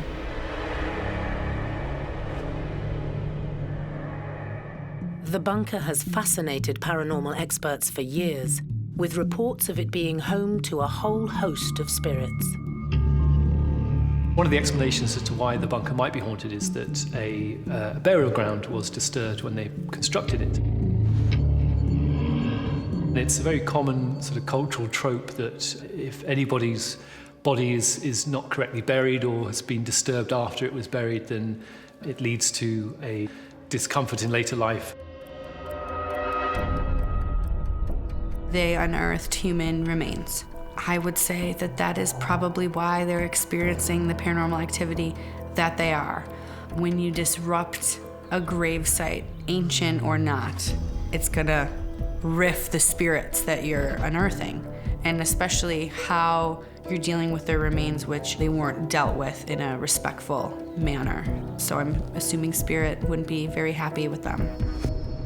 Kelvedon Hatch also has reports of various other entities and demonic spirits that manifest themselves here due to the fact that people have conjured these spirits and have done Ouija boards and seances over many, many years. I picked up on a number of people. There is a female there. She likes to sing and she likes to make herself known, and there's quite a lot of floral perfume as well that follows this lady about. I've never myself experienced it. No ghost has looked me in the eye. So no, I haven't seen them, but lots of people who've come down here are quite genuine when they say they have seen something.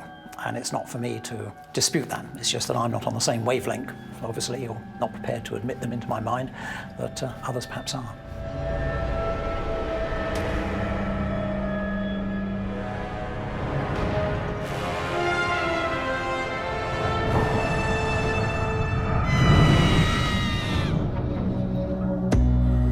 One ghost hunter who has spent more time at Kelvedon Hatch than most is Mickey Gokul. He stumbled upon the paranormal secrets of the Cold War relic completely by accident.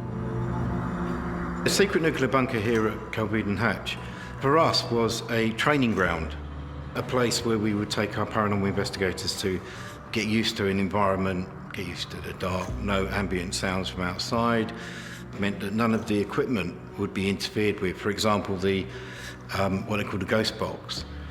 It uses radio frequencies, so we wouldn't experience the external radio frequencies, we would just experience whatever's happening inside. So for us, it's a training ground, but it proved to be more than that. I've been here 3 times with paranormal teams. On every single occasion, we've had some kind of activity.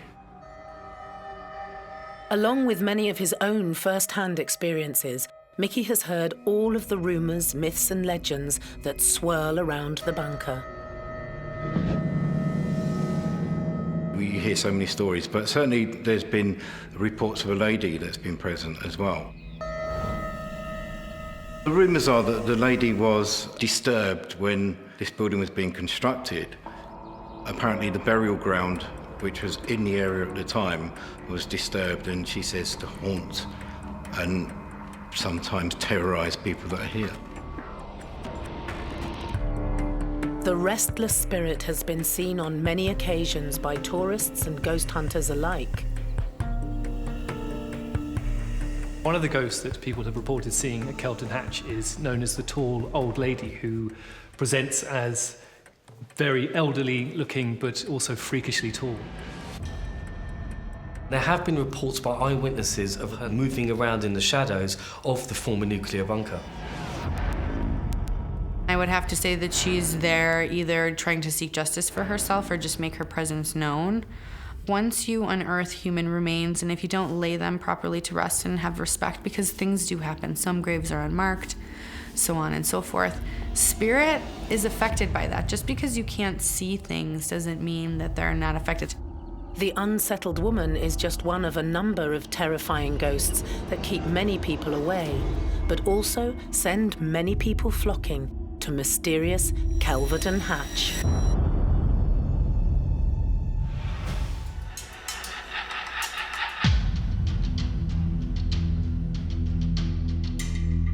In the village of Kelvedon Hatch in Essex, a clandestine bunker is hidden below the ground. The unused atomic fallout shelter now plays host to a bevy of spirits. But you'd never know it by looking at the unassuming entrance. It's just a wooden building which looks very, very small, but as soon as you get past those doors, it is miles of underground tunnels and secret passageways. You will get lost inside there. The entrance tunnel that leads down to the main bunker is haunted by one of the most often seen ghosts of Kelvedon.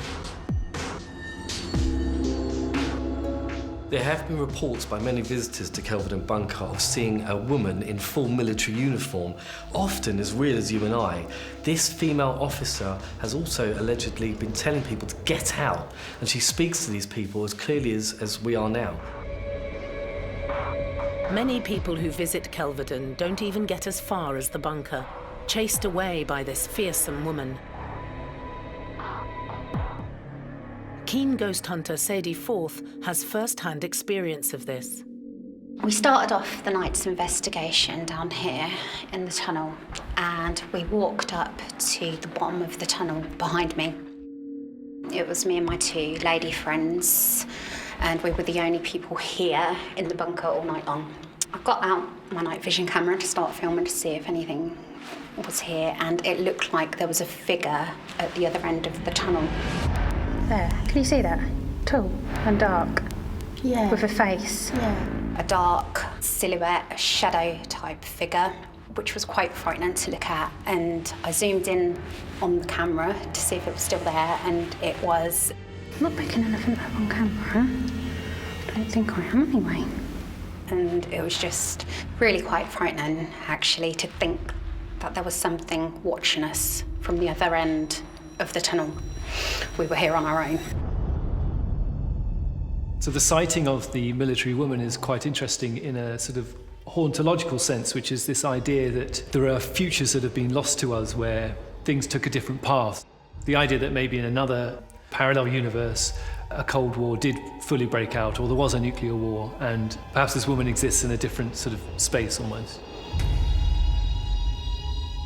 As Sadie and her friends ventured on through the tunnel, their night took another terrifying twist. As we were sort of halfway through the tunnel, sort of near to this end, a lady's voice came through really scarily and told us to get out.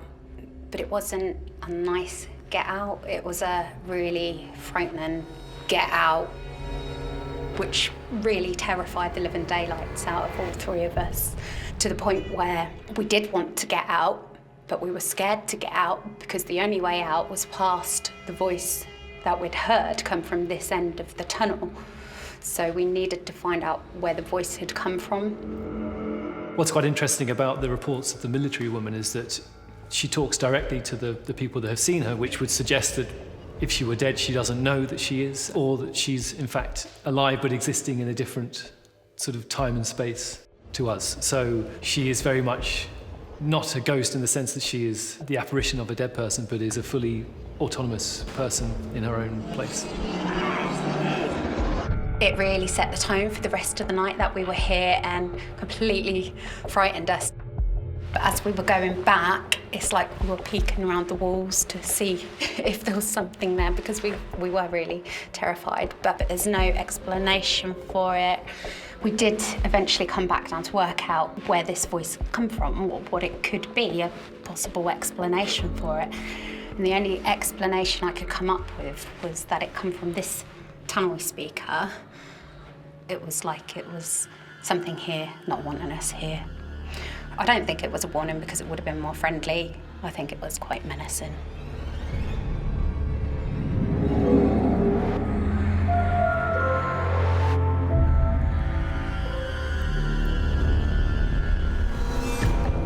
Deep down inside the vast nuclear bunker at Kelvedon Hatch, you'll find some of the most unnerving spirits.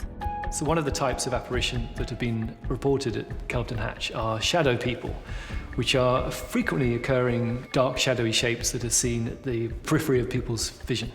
Seeing shadow figures at Kelvedon Hatch is probably the most common phenomenon reported there. And I think the reason for that is because this place is so very dark and it's underground, and the fact that it might well have been built on a burial site gives rise to the many different spirit forms that may well dwell still at this property. Some say they're time travelers, some say they're evil spirits. I've come into contact with shadow figures that haven't scared me. I believe it's very much when you're investigating or you're in a haunted space, you use your body as a tool. So it's how the shadow person makes you feel. Obviously, you're going to be unnerved because there's a shadow figure standing in front of you. And your initial thing is it's black, it's dark, it's going to be scary. Ghost hunters come from all around the world to hunt down the ominous shadow people. Paranormal investigator Alan Robson recalls his first visit to the bunker. We walked through the door, and the first thing I felt when I come down here, you weren't allowed to come in here. And it was that eeriness which you get, which you think someone's watching you and saying, look, you're not allowed in here, get out. When we started walking around here, it just got more weird feeling. It felt like you're being watched and no one wants you in here. It's private, you're not supposed to know about this place. Alan and his fellow paranormal team members focused their search for the shadow people on the communications room. Well, in this room, we came in far end down there. So we decided to set a couple of cameras up down there. We put some detector lights on these tables here. When we were down there with the cameras doing a bit of an investigation, we had these lights go off on these tables here. And we got to this spot, it was like we had all of us got a tingly feeling.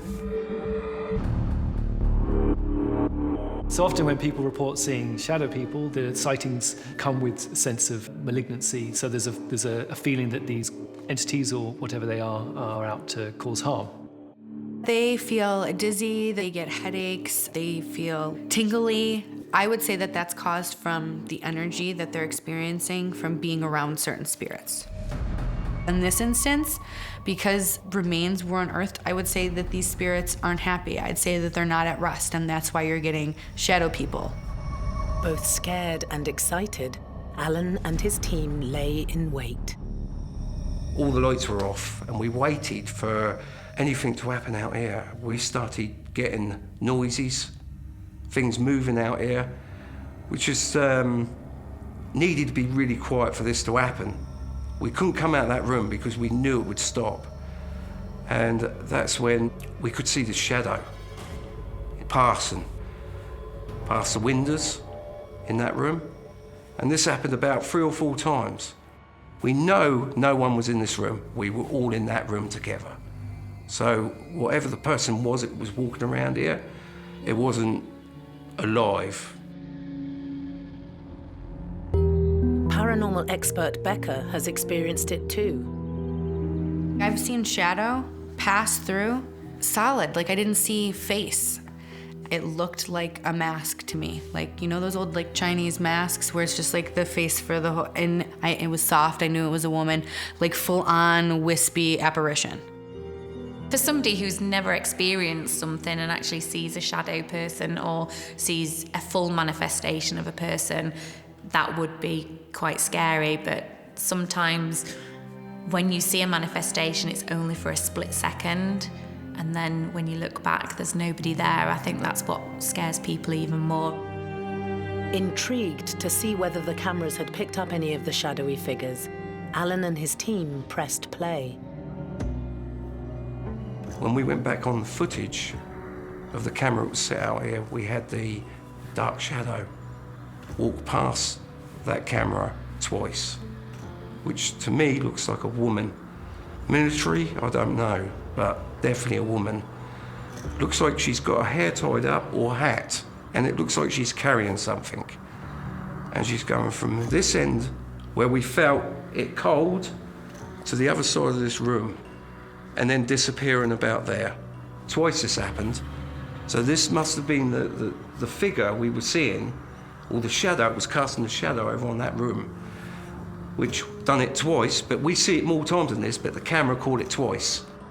The video footage clearly shows a shadow moving past in one of the rooms of the Kelvedon bunker. And it is quite possible that this is a shadow figure and one of the many spirits that have been reportedly haunting this location. I would definitely say that it is very possible that it was spirit. trying to communicate. Again, investigators say, you know, show me that you're here, make your presence known. That doesn't always mean that spirit's going to do that right in front of you. They may go to the next room, there's a camera, and walk by it, or not even think of it. That's just how they manifested themselves. So I definitely think that's spirit. Many experts who have ventured deep down into the bunker at Kelvedon Hatch have seen the shadowy spirits. One of my colleagues actually saw what he believes to be a shadow figure himself. It was lurking around just next door to the BBC broadcast room, and as it moved between the rooms, he saw a physical figure. He saw something that had an outline that was darker than the dark of the room itself. Because it's absolutely pitch black inside Kelvedon, 9 times out of 10 a spirit would be black, and they usually would find that they walk past a laser grid or they'll walk past a piece of light and they'll pick something up that way. Alan will never forget his encounter with the dark side of Kelvedon Hatch. This figure, you can see it's actually, it's a person. It's not just a shadow. You know, it's got depth to it. And it's kind of, it's not walking, it's kind of hovering along. It's just not normal the way it looks. If it was a shadow, it'd be all bendy, all over the walls and everything. And from that to start from this area where you get the tingling, that makes sense, doesn't it? That's why I believe this is an actual shadow figure, as they call them. And they're not very easy to catch. But that night we caught one, yeah.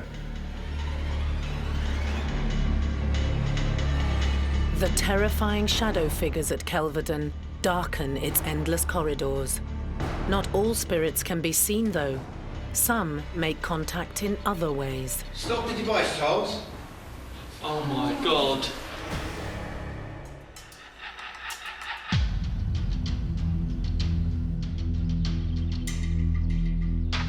In the woods on the outskirts of a small village in Essex lies a secret nuclear bunker, an unused Cold War base concealed from the British public for 40 years. Kelvedon Hatch is hidden 125 feet below ground. From the front and the outside, it looks like a cottage, but actually, in the depths of this building are caverns of rooms and spiralling staircases that move throughout the vicinity. The seemingly endless corridors below are now home to numerous paranormal beings, one of which is known to defy physics. On my first visit to the bunker, we were very dubious about poltergeist activity. But on the second visit, we witnessed one of the dummies that are on the bunk bed. We witnessed one of those actually coming off, and we were unable to account for it. So yeah, I would say there is some poltergeist activity here. The word poltergeist is the German word for noisy ghost or noisy spirit. There are various different theories on poltergeist. Poltergeist is said to be active, intelligent, and generally mischievous spirit forms. They are able to throw objects, move objects, interact with the living, and will cause mayhem and distress anywhere that they're found. People who claim to have been haunted by poltergeists have reported being hit or scratched or have had things thrown at them. And some reports of poltergeists have been particularly dramatic. You know, they'll have beds or cabinets, quite heavy objects thrown about the house. Some poltergeists can even make a physical connection from the spiritual to the real world. I've known people who are hardened skeptics, have their own personal experiences of being touched, and I've also had people who are very, very open, who've experienced absolutely nothing. So it depends whether that spirit kind of takes a liking to you or not. I've had somebody follow me around a place and touch my leg and give me kisses, and that's quite unnerving when you actually have that, because it's kind of a little bit strange. I would say it would be energy from spirit. I'd say it'd be a spirit that's able to harness or manifest a lot of energy. To be able to move things or touch you, like I said, that takes a lot of energy. A low-level spirit isn't gonna come up to you and you wouldn't feel their poke or that they're even near you. High energy, you're gonna feel that dizziness, you're gonna feel that tingly, they're gonna affect you physically. The poltergeist activity at Kelvedon Hatch is believed to be down to one man in particular.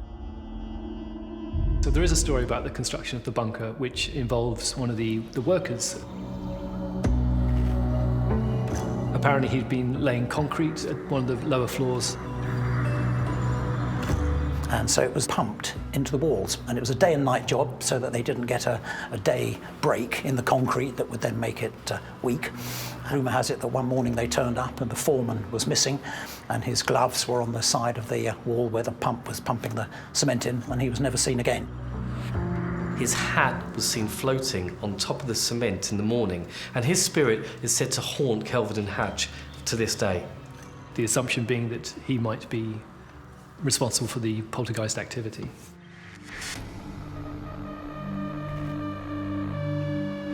One paranormal team who investigated Kelvedon captured some of the amazing poltergeist activity on camera. The video footage shows a team of investigators calling out, asking the spirits to show themselves or to move an object, and as he pans around, you slightly see this chair moving very, very suddenly. Oh, that chair's moving. That chair is moving. Oh my God. Thank you to the spirit that is moving the chair for us. You're doing really well. It's quite possible that a spirit was in there trying to intelligently communicate with the team, and by moving that chair, it was definitely getting their attention.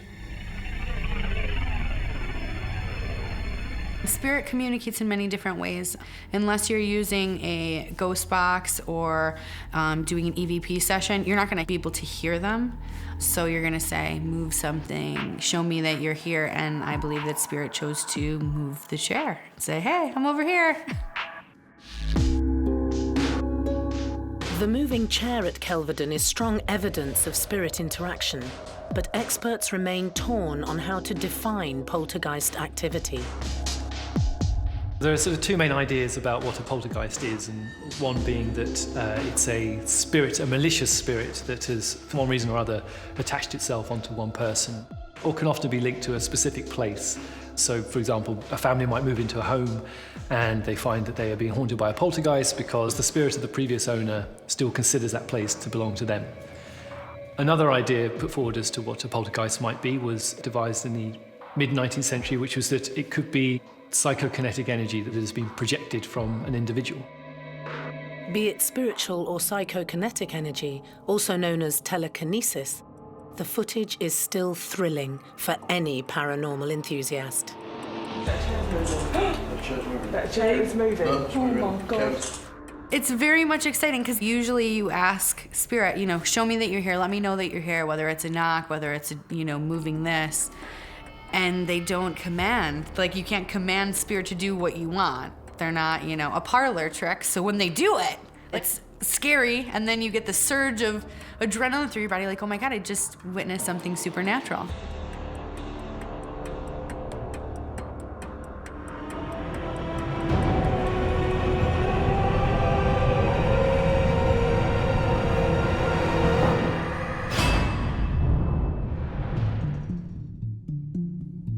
One of the most active areas at Kelvedon Hatch is the radio room. Mickey Gokul has been investigating the nuclear bunker for 5 years and experienced one of his most unexplainable happenings here. Well, this is the communications room here at the secret nuclear bunker. My team arrived into this room and we felt a presence. We felt as if there was energy here that we couldn't explain. Specifically, when we got to this point here, this was the point that changed a lot of things for a lot of people. This is the point where we established a communication with a spirit called Charles. It was quite remarkable because using a simple EMF device, which was handheld, and a lady that we'd never met before sat in a chair right here, and she was surrounded by my team holding night vision equipment, recording equipment, and EMF equipment. Charles, is that you, sir? Can you make that bleep once for yes, please? Thank you. An EMF device, also known as a K2 meter, is one of the most commonly used tools by any ghost hunter. They were using a K2 meter, which measures the electromagnetic force field or frequency around you. And spirits are able to use that and manipulate it to give you answers. Are you going to show yourself to me? Indicate by bleeping this device. Thank you very much. 2 for yes, 1 for no. And the spirit was communicating with him. The EMF, or electromagnetic field responses, were quite unbelievable. Would you mind lighting the device if you are happy with the present that you received from Her Majesty the Queen? Thank you very much. I used this filing cabinet as an experiment to see whether this spirit could actually hear what we were doing, could hear sounds. I tapped 3 times, and there was a response on the EMF meter. I tapped 3 times, and very quickly followed by 2. And again, there was an immediate response. That's when I knew it could hear us. I'm going to knock. I want you to replicate the knock on there. 1,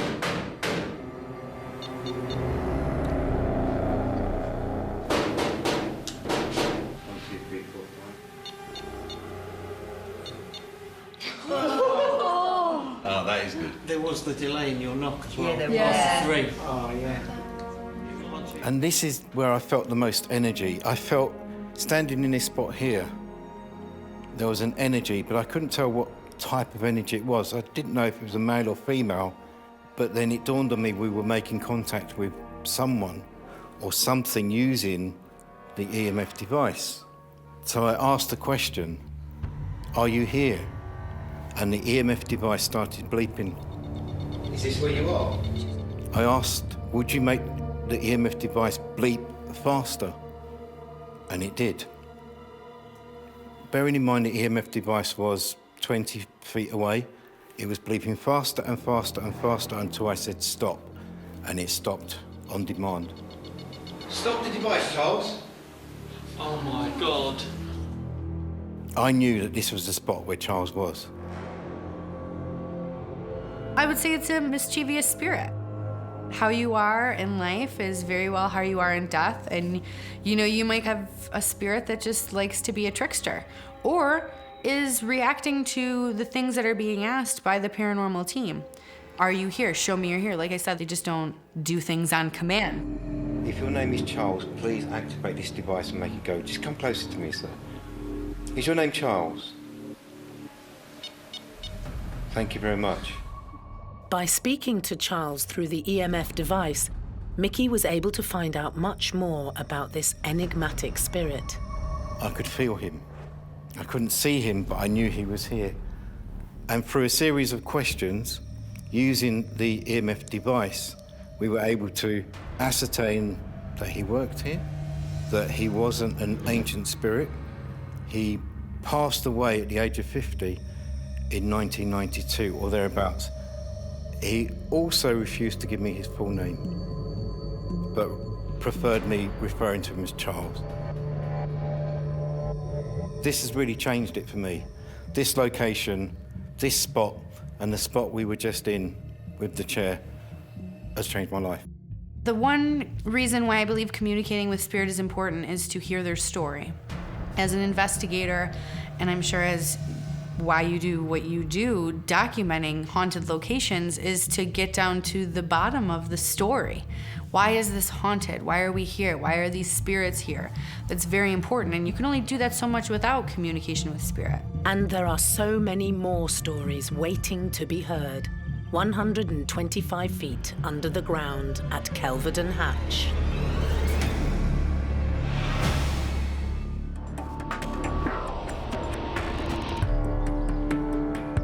Kelvedon Hatch in Essex is the home of an underground nuclear control base kept secret from the British public for 40 years. Soldiers who served down here during the Cold War would rarely see the light of day. How long they could stay down here is sort of open to dispute in a way, but it was nominally 3 months. It was as long as their food lasted them. If it had just been a small amount of radiation, the territorial army who were surrounding the outside to keep the public out would have been sent off to get us more food. In those days, of course, the government had food stocks, so they would have brought them in from the food stock. So it was as long as our food and water lasted us. And we've obviously got water buried underground, we have our own sewage systems, and we're self-contained, and I'll say nominally for 3 months. But it seems as though some of the people down here have stayed a lot longer. Some have even made contact with paranormal investigators by way of a spirit box. A spirit box uses radio frequency in order to generate spirit voices. So a spirit box will scan every single radio frequency in quick succession in order to produce what's called static and white noise, and spirits use this to come through as a spirit voice. You can hear anything on a spirit box. It could be somebody's name, it could be how they passed away, it could be certain numbers of squadrons. It can be absolutely anything that they obviously want to communicate with you. Usual things that we've heard previously is people's names and intelligent answers if we've held up a torch or anything like that and we've asked the question, can you tell us what we've got in our hands, or anything like that. But usually you will find anything that comes through on a spirit box is usually intelligent, so they will answer questions for you. Ghost hunter Sadie Forth stayed overnight in Kelvedon with 2 of her fellow paranormal enthusiasts. Towards the end of their fright-filled visit, the team picked up the voice of a supernatural being when using their spirit box.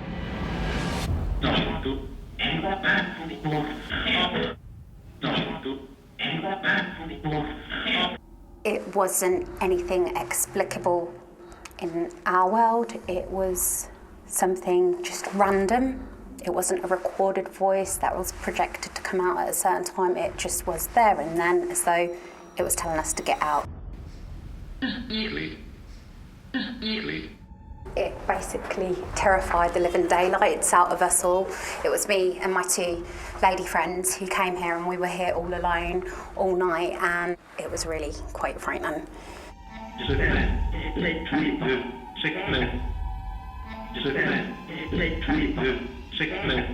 It's quite common for anyone to be scared during an investigation. I personally do feel fear in some of the places that I visit, but often you have to put that aside and carry on with the job at hand. It's very normal for investigators to feel fear during a paranormal investigation, and on several occasions I have had such a sense of fear and foreboding that I've had to leave the property.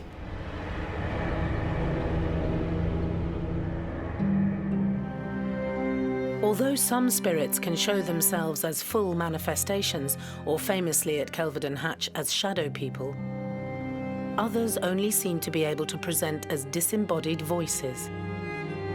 There's a lot of different theories on where their spirit can go. I just believe it's a different dimension. I believe they're able to just be at peace and be over on the other side and not be so physically attached to this plane. That's where I believe they go.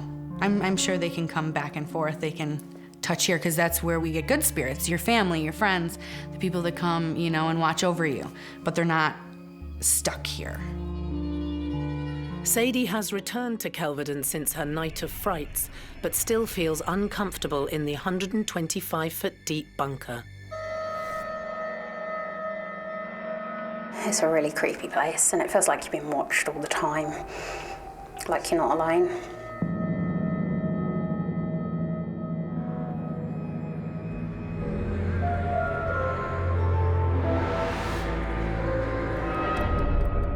Some experts believe that the ghosts who haunt Kelvedon Hatch may not even be from our own space and time. It's interesting to think that there have been reports of sightings, ghost sightings at Kelvedon Hatch, considering that no one's actually lived and died in the building. But there's something incredibly powerful about the space, because the idea of a nuclear war for all of us is sort of one of the most terrifying concepts, and the way that the bunker is put together and how it still exists today, it's very easy to sense that something had taken place and that it had been in operation, and perhaps that in another time and place a nuclear war did occur. And so when you go into the bunker to see it laid out the way that it is, it almost feels like there's an alternative future somewhere where this place had actually been in operation. In a sense, when you're in the bunker, you can intuit the lives of the people that in another world might have lived down there. This is one of the reasons that paranormal teams still flock to Kelvedon Hatch, all trying to capture something remarkable in a place where they once weren't welcome. Well, obviously not when the government had it, because people hadn't been down here then. They weren't indeed allowed in here to investigate it. But since we've been open to the public, so they have come down, paranormal groups, and most of them find evidence of paranormal activity of some measure, be it orbs, or be it mediums getting hold of people, or occasionally the odd photograph. During 2 nights of filming in the bunker, our crew experienced some strange anomalies. Whilst filming, the lights would mysteriously turn themselves on. And the overnight trap cam was triggered in the pitch black when the nuclear facility was completely empty. People have claimed to have captured orbs in photographs. Perhaps they've gone to investigate an area that's got a reputation for being haunted, and when they receive the photographs back, they find these bright, small spheres in the back of the photograph. There are many different theories about spirit orbs. Orbs are generally the first manifestations of a spirit entity, normally usually energy or balls of energy with their own kind of signature. The spirit learns how to manifest in many different ways. There's not one specific way I've seen spirit manifest. So whether it's a little energy ball, whether it's a wispy figure in front of you, whether it's a shadow person, there could be many different reasons.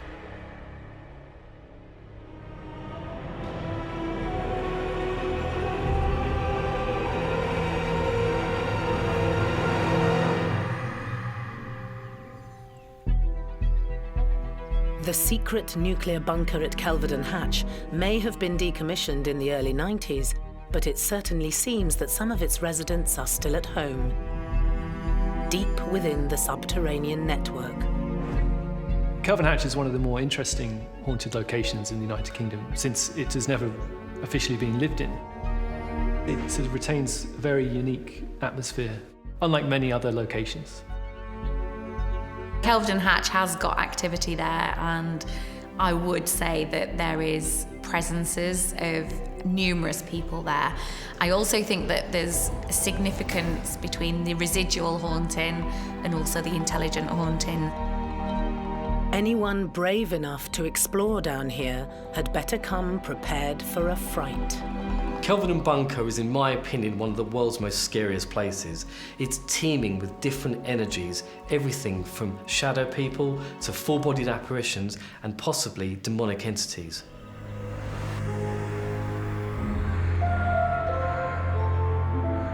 I would say it rates quite highly because there was only the 3 of us here, so there was no contamination from any other sources here. It is definitely one of the creepiest places I've been to. I have been to lots of other creepy places, but I would say this rate's quite high on the scale of paranormal activity.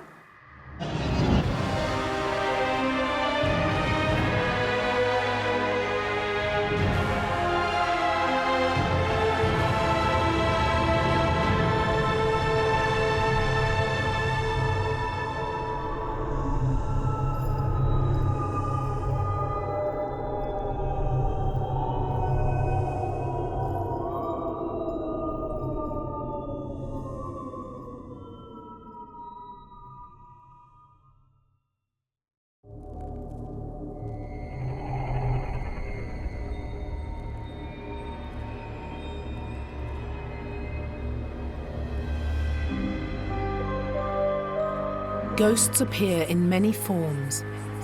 We can see them. What was that? We can hear them. I am not afraid. And sometimes we can even feel them.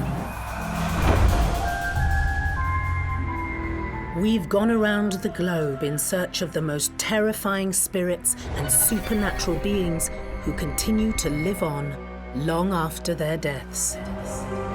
On World's Scariest Hauntings, anything can happen. Because you never know who's watching when the lights go out. What the hell was that? In this episode, a trendy neighborhood built on top of a mass burial site. As soon as you unearth bones, you're gonna have some kind of backlash from that. Memories of a troubled past hang in the air. They're so vivid, you can almost touch them. I was kind of in a state of disbelief. I kind of felt shivers crawling up my spine, and I felt pretty uneasy. The streets of Griffintown in downtown Montreal are haunted by a bevy of terrifying spirits.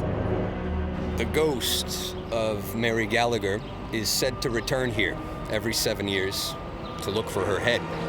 Where is it? Where is that bucket? Where is that head?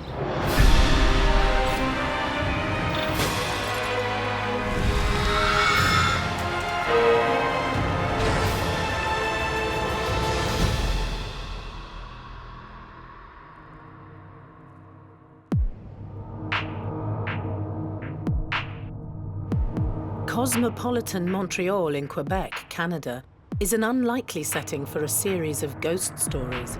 But hiding away in the modern world is a small neighborhood with memories of a traumatic past.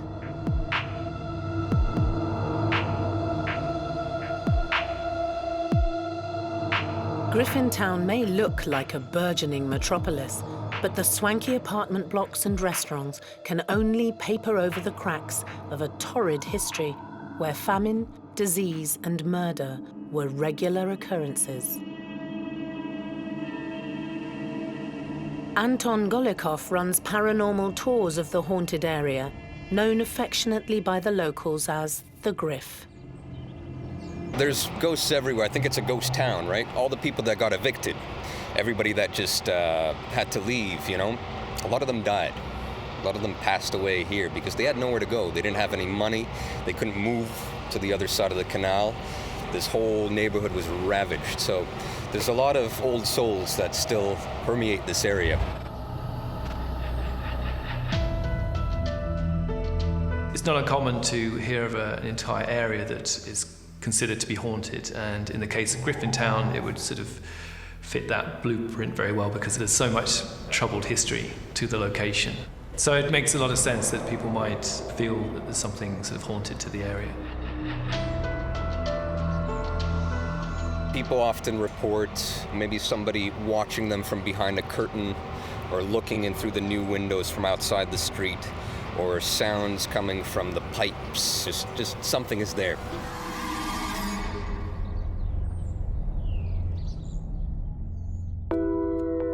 In recent years, gentrification has turned the once industrial location into one of Montreal's wealthiest neighborhoods. But many believe that the seemingly endless construction work has woken the dead. Griffintown is undergoing lots of redevelopment at the moment. It's becoming a new metropolis. There are bones being dug up, and there are spirits that are seemingly now restless as a result of all this redevelopment and building works. Any kind of change to the spirit's natural place or habitat or their home affects them very much as it affects us. So all the spirits that, you know, aren't laid to rest, or the spirits that have passed down there, the spirits that it was their home, I definitely think it would affect the supernaturalness that happens on the land. A lot of the residents also around these parts, they feel like there's a presence, you know, particularly in the basements and the foundations of the buildings. So, you know, you build a new foundation like there, you know, you dig a hole, but sometimes you find bodies, bones, all kinds of surprises. One of the spirits who remains very much alive in the local psyche is Mary Gallagher, a local prostitute who lived in an apartment on the corner of William and Murray Streets in Griffintown. The house has been demolished for a while, but the story remains. You'd often see people sitting in lawn chairs on the evening of the anniversary of the death of Mary Gallagher. And oftentimes what they will see is a headless corpse walking around, kind of ambling, probably looking for its head. Some spirits like to show themselves on dates of significance, such as anniversaries, birthdays, or even the date they died. It's fairly common, and there are examples of like grey ladies, red ladies, and those kinds of apparitions, historical apparitions, seen at notably haunted locations on exactly the same date every few years. Mary's story dates back to June the 27th, 1879. Mary Gallagher and her friend, Susan Kennedy, went out for a bar hop. And they went all the way down to the Old Port, which is a bit of a walk away from here. And they came across this one man named Michael Flanagan, very robust, drunk Irish man, sitting in a bar by himself, drinking whiskey. Perfect client, you know, perfect person to bring over with them. And they started working their charms on him. The trio headed back to 242 William Street. Now, the story has many different angles. The best witness, the most reliable witness, was a woman that lived downstairs. She was a housewife, and that morning she heard, first of all, a scream, followed by just this whacking sound, this continuous kind of whacking into a wooden floor right above her dinner table. And she looked up and she saw a little hole start to form in the wood. And a little bit of blood started dripping down through this new hole in her ceiling. Later that day, the police found the lifeless body of Mary Gallagher. The strangest sight that they saw actually was near the bed. There was a bucket, and in the bucket was her head. So it was a headless corpse bleeding all over the floor. There was axe marks on the wall, axe marks on the floor, so the body had been chopped. And actually that's what caused this hole to form in the lady's ceiling. Despite a lack of evidence, it was Susan Kennedy who was imprisoned for the rest of her life for the murder of Mary Gallagher. The one thing to keep in mind here is that Susie was a little bit jealous of Mary Gallagher. They had this very keen professional relationship, but on the personal level, there was a little bit of jealousy between the two of them. Everybody kind of claimed innocence in this case, but the police pinned the murder on Susie Kennedy because of these stories of jealousy, because of these other clients that had witnessed these two women fighting. Despite being brutally murdered over 130 years ago, Mary Gallagher still visits her now unrecognizable home. We often hear in ghost stories in general this sort of notion of an angry spirit or a spirit that holds a grudge, and perhaps they'd been murdered or there'd been an event that they felt they'd been wronged, and until the spirit can avenge it, then it's not able to ascend to wherever it's going to go next. The ghost of Mary Gallagher is said to return here every 7 years to look for her head that is no longer on the second floor. Where is it? Where is that bucket? Where is that head?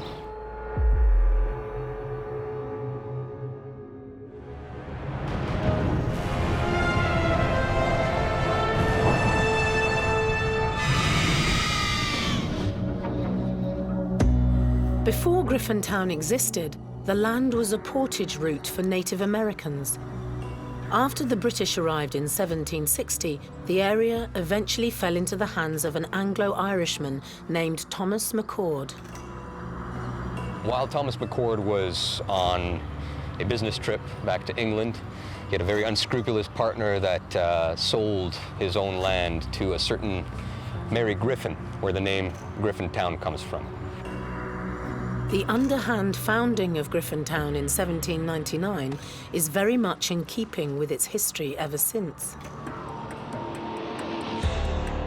Griffintown is kind of a portrait of Montreal. A lot of demographics, a lot of different peoples came through here. In the 1840s, there was a big influx of Irish immigrants and became a shantytown, basically. One of the biggest shantytowns in North America. The neighborhood never recovered and remained an impoverished area of Montreal. This place was eventually rezoned by the mayor of Montreal in the 60s, and because of that, we saw one of the mass deportations of people from a neighborhood, and from what was a large population of 85,000 people, went right down to about 2,000, 1,000 people. A lot of the unwanted things were brought here to Griffintown and dumped into this canal. With such a checkered history, it's no surprise that the ghosts of the past have been awoken. I think that this place, like I said, has seen a lot of tragedy. It's seen a lot of death from disease, from crime, just a lot of suffering. A lot of people's suffering still remains here. The energy is still very heavy. You could walk down the street and feel like something is following you, and that's probably the past that's following you. A past full of anguish that refuses to be forgotten.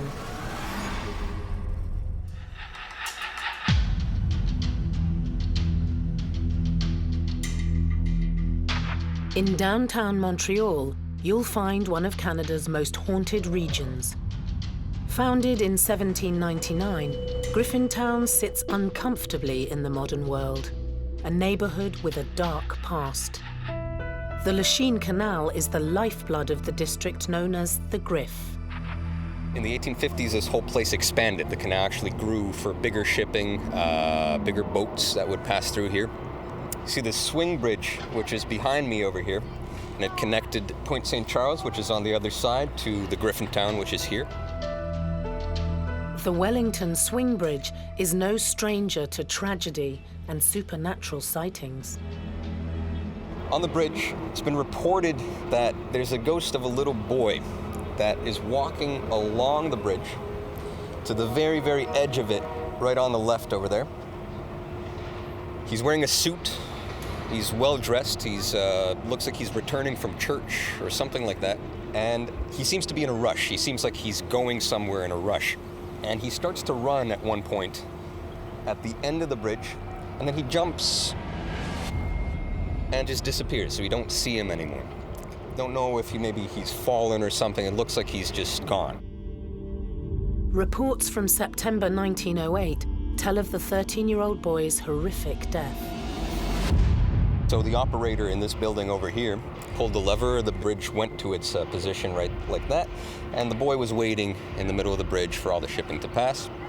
And then as the bridge started to turn, he started to run, and he wanted to jump onto the embankment over here, and unfortunately he fell, and he got crushed as the bridge came into place.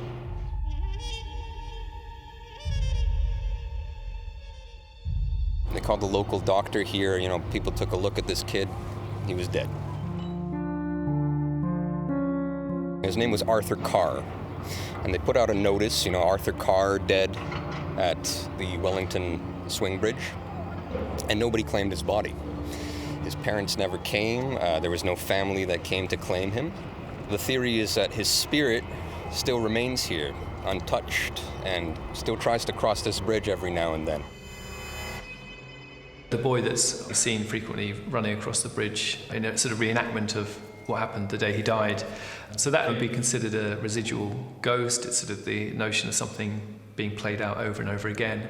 I think you could say that would be linked to the weight of the tragedy of the event, which is, it was a young boy that was killed in quite terrible, gruesome circumstances, and B, that apparently his parents weren't around, or no one ever claimed the body. So I think that a story like that is retained in the public consciousness for a very long time, and that, would contribute to this idea of it apparently sort of being seen quite often. Makes a lot of sense to me, because he's waiting for somebody to probably come get him and show him the way home, Can you imagine being a little kid and losing, your place or where you were, or not knowing where your parents are and being stuck in almost your own cosmic loop of trying to figure and find out and being scared? And so that's definitely why he's still there, and that's just so sad. He needs a spirit rescue. Anton has experienced the ghost of Arthur Carr firsthand while taking a paranormal tour around the canal. We were standing around here, and I was telling the story about the boy getting crushed right over here. And as everybody peered over the side, a big splash came in the water. Didn't make any sense. It was like an upward splash. It wasn't like something fell in, but like something was trying to come out. We all witnessed this. Nobody threw a rock or anything. There's no reason for that to happen. We all just kind of acknowledged the fact that maybe the spirit still does live around these parts. Obviously, a tragedy has happened on that bridge. That poor boy lost his life, so he will still be trying to make that jump now. As a spirit child, he'd still be trying to make that jump, so people will be able to see him. People often say, what is a ghost doing, or what is their purpose? Are they trying to remind us of the past? Are they trying to hold on to some kind of piece of the past? I'm not sure. I think that the spirits relive certain traumatic events that might have happened to them. And they relive them over and over and over again because there's a certain kind of, disbelief. There's a certain kind of agony in the way that they died. And that's something that remains here. If you stand around here, you could really feel that kind of vibration, you know?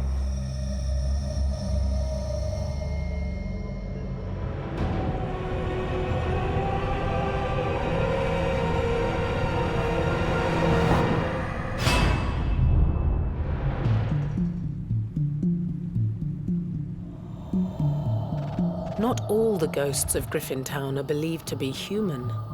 Some lurk in the dark, terrifying the local residents. Catherine Ridyard has lived in and around the neighbourhood for 25 years. She vividly recalls her supernatural encounter on the streets of the Griff. It was late summer. It was about 2:20 in the morning, and I was coming home from that direction over there. And I stood on the corner where the light is, and I looked this way, and I saw what appeared to be, it looked like to me like somebody was squatting on the sidewalk. It was somebody squatting. That's what I thought. I realized that, no, that's not a person, because it was just too tall to be squatting on the sidewalk. And then all of a sudden I got this feeling, and it looked up at me, and it noticed me noticing it, and it looked at me and had red eyes. And the first thing that went into my gut feeling was, it's hungry. The unworldly being that scared Catherine so much is believed to be a shadow person. Shadow people is a name given to a spirit that looks or resembles a dark shadow. It's normally faceless and they move within the shadows. Some are seen as being darker than the dark of the actual area they're seen in. Some say time travelers, some say nasty negative spirits, some just say it's a manifestation of spirit. Some say it's your own shadow. So it could be a vast array of different things. I mean, I could tell the outline of it looked like somebody was like a big frog, almost like in appearance, sort of. But it was a black shadow, and it had like a head, but it had also red eyes, and it scared me. With some trepidation, Catherine has returned to the location of her terrifying experience. It was here, and I came back the next day, and I looked at the ground, and it looked like there was some kind of black goo on the ground. Now, you've got to remember, this is 8 years ago. And then this pole has been this way ever since. I still get a bad feeling just standing here. You know, I don't like it. I don't walk on the side of the street at night, or in the daytime for that matter. Catherine has since begun to study the strange beings. I heard something about shadow people and red glowing eyes and that kind of thing. And I looked it up on the internet, and I saw the exact same shadow, the same squat posture, the same head and black, exactly the same with the red glowing eyes. Now, I researched this particular kind of shadow person, and it's a very bad one to have around or to even be anywhere in your vicinity. And it's supposed to be really demonic, not nice at all. Nor are any other shadow people, in my opinion, there, but this is like the worst one to have. Shadow people are not what I would class as a human being. They would be a manifestation of a presence. Now, this could be negative or it could be positive energy. Sometimes from past experience, shadow people have been known to be negative people. So the fears of the feelings of being watched and fear and panic and things like that are usually associated with shadow people. Catherine has continued to be haunted by the dark shadows. I started getting sick and things started happening, like bad luck stuff. I was hearing knocking noises in my room. I refused to sleep in my bedroom anymore after that. I would stay at the kitchen table, and that was freaky too. I took a picture in a mirror, and this thing was beside me in the mirror, and it wasn't there when I was in the bathroom taking the picture. In all walks of life, we can sit there and say 7 years bad luck comes from smashing a mirror. You know, how many times is that actually true? Whereas if you come into contact with a shadow person, there could be a negative presence associated with that she would have sat and probably thought to herself that I've seen this and this could be associated with it. Catherine is on the road to recovery, but she'll never forget the night she came face to face with evil. If I hadn't noticed it as quickly as I did, it hadn't noticed me before I noticed it. I think I may very well have disappeared, you know, like, because I think in that alley there's something, there's a doorway or something, and like this pole here is still here, and it's still like looks like it's eaten away, and I think it comes out once in a while, and it might just grab somebody. Just standing here gives me goosebumps. My health has improved 100%. I'm happy about that. But I'm also, you know, I'm very wary of things. I believe that things go bump in the night, and that's the way it is. And in Griffintown, there are many other spirits that go bump in the night.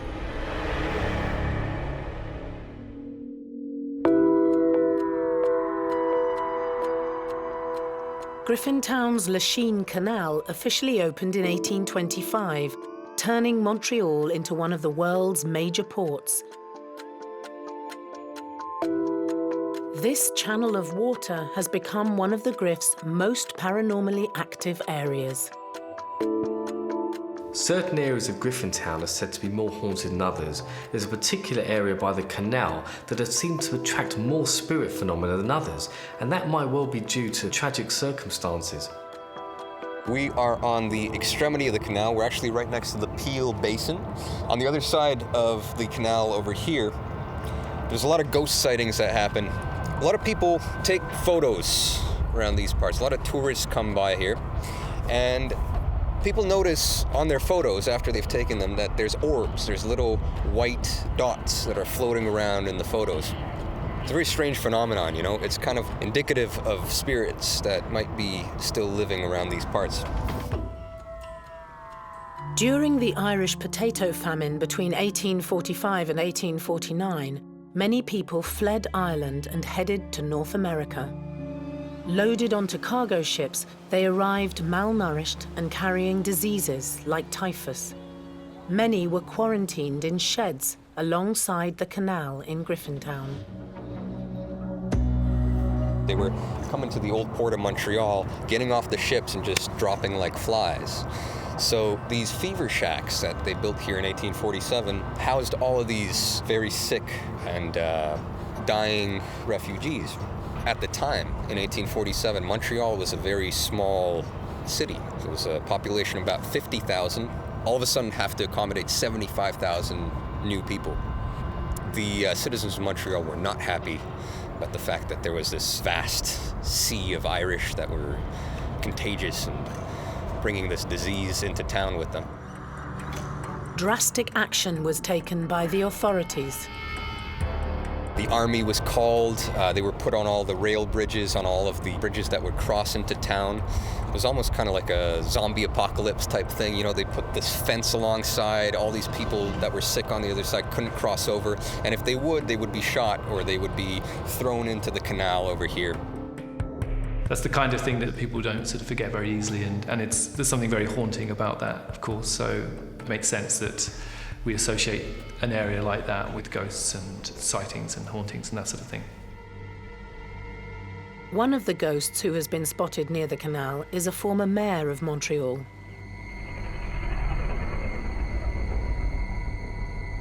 In 1847, there was a certain John Easton Mills. He was actually American, but he was the mayor of Montreal, elected. He was a very generous man. He was aiding the sick. In a way, he himself took it as his responsibility to help the people that were dying on the other side of the river. Inevitably, John Easton Mills succumbed to typhus. The mayor himself, at the age of 54, contracted this disease.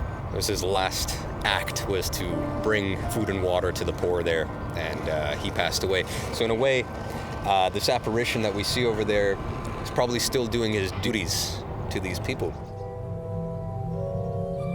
He was trying to show compassion and humility to these people, and I think the land very much imprinted him doing that. So that's probably why he's still seen to this day doing the same thing, to show that these people weren't, animals. They're humans, and they feel, and the mayor saw that. Obviously, he did have that caring nature about him in order to look after those people who were quite ill. And it is not uncommon for people to actually come back and still care for people that they think is still there.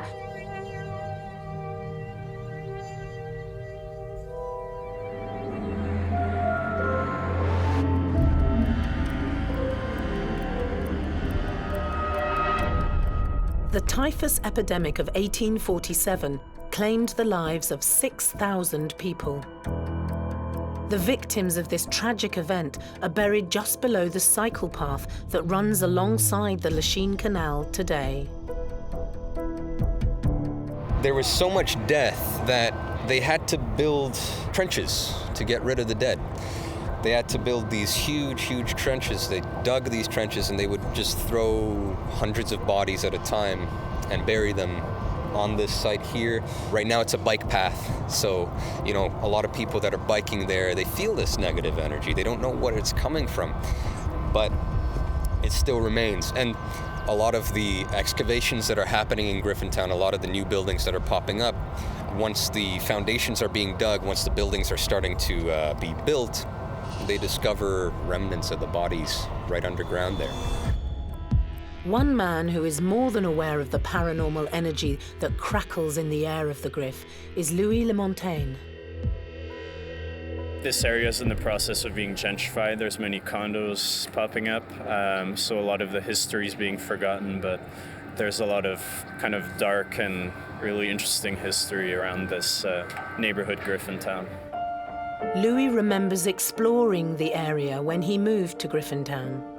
My first time here, I was with a couple of friends, and it was mid-January, pretty cold day, and we were going for a walk. We came upon this bridge, and suddenly we just stopped for about 20 minutes, and I was staring off for what seemed like at least half an hour.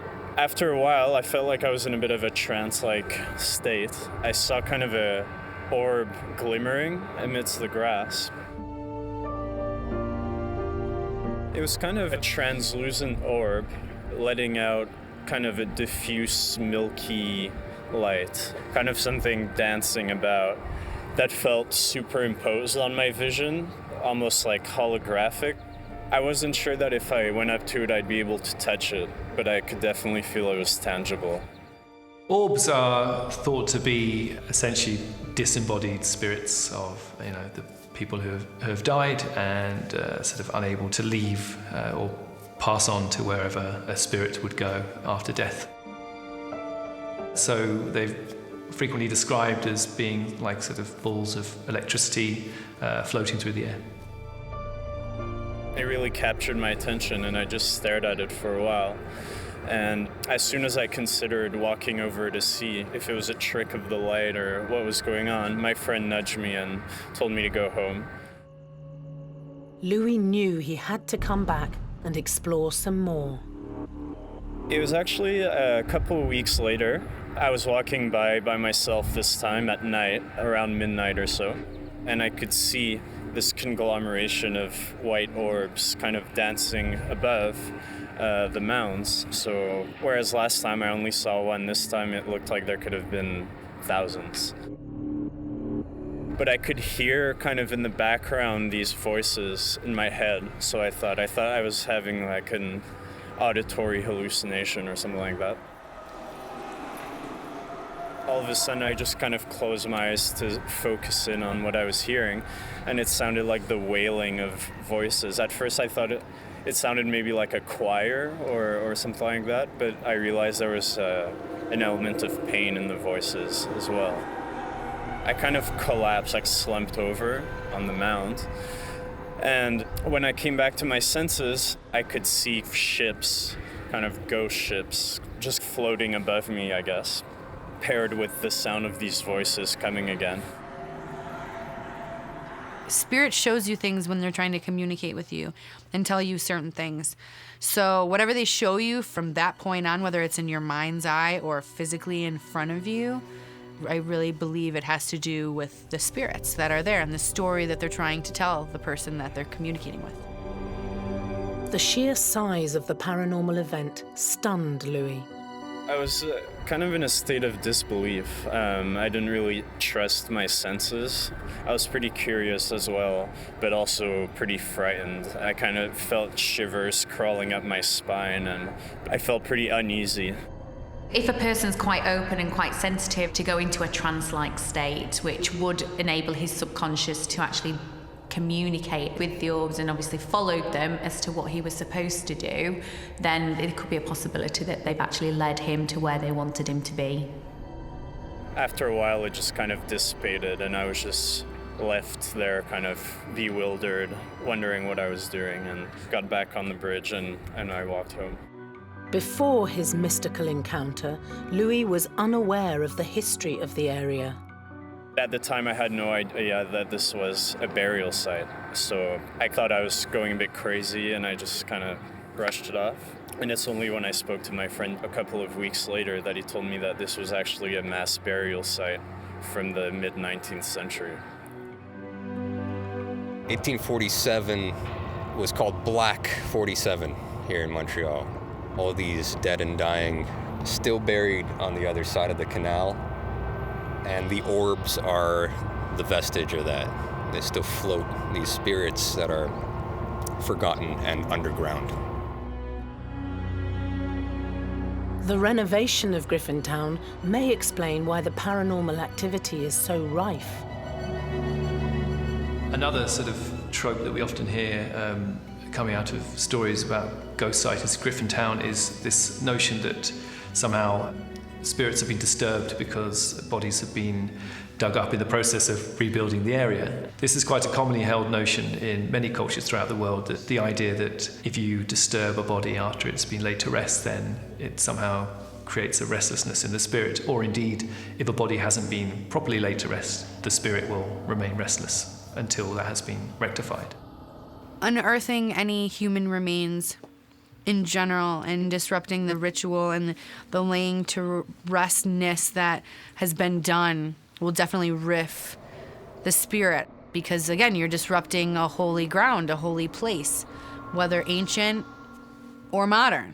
As soon as you unearth bones, you're disrupting that spirit who's laid to rest. You're gonna have some kind of backlash from that, whether it's karmic or cosmic. Louis still can't quite believe what he experienced that night.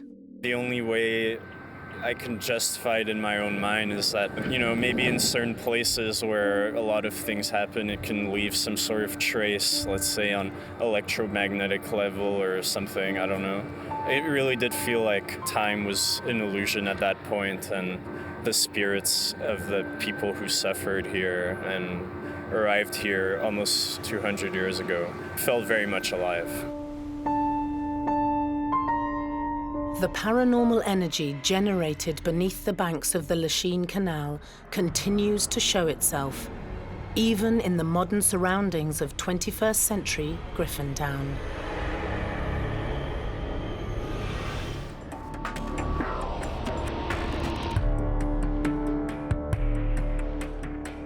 Many of the ghosts of Griffintown are believed to be projections of its traumatic history, but one of the most iconic landmarks harbors spirits from a more recent past.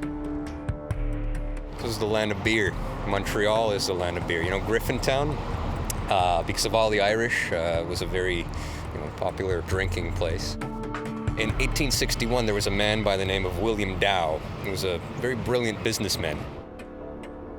He kind of made this big conglomerate, 13 companies all together. they opened this brewery, which is behind us over here. Eventually, this whole place just fell to ruin. The brewery was no longer used, the facilities were a little bit dated, so it got abandoned. The brewery is believed to be one of Griffintown's paranormal hotspots. There's a bunch of urban explorers that still go in there, take a look around, see what's in there. There's rumors abound that the Montreal Mafia uses this place as a sort of dumping ground for bodies. They say that there's a few bodies that are buried in concrete in the big silos that are back there on the other side. In the top floors, there's oftentimes paranormal explorers that go to see what's going on in this building. They say that there's a very intense, horrible ghostly activity up on the top floors. The ghost that's particular to this place kind of doesn't fall in line with the mafia stories or the brewing stories or anything like that. It's actually the ghost of a little girl. Mediums who have investigated inside the Dow Brewery have dated the death of the girl to the late 1990s. Oftentimes people report hearing the crying of this little girl coming from the ground, and when she hears people passing by, she stops crying and she starts calling for help. She starts asking people to pull her out of this hole in the ground. I think obviously the atmosphere tends to absorb any sort of energy. Now, usually with tragedies, murders, anything like that, you would assume that the trauma and the traumatic experiences of those people have been absorbed by the atmosphere. So that would lend itself as to why the voices of people are heard and screams are heard, and obviously it just replays itself over and over again. We have no idea where this girl comes from and how she ended up there. There are some theories. Maybe she was one of the daughters or something of a mafia boss or something like that. She got put into the ground. We're not sure. But she's definitely in there. She's crying for help. And if ever you go in there, you'll feel that energy up on the top floor.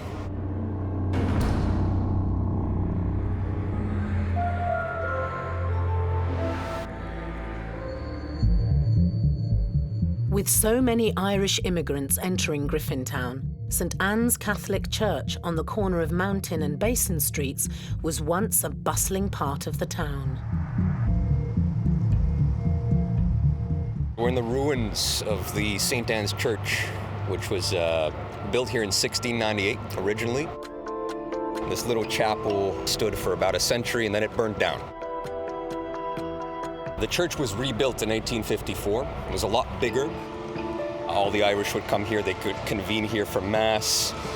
You could take a look just down the line. You see we're actually in the church right now. The benches that they have on the sides are where the pews used to be.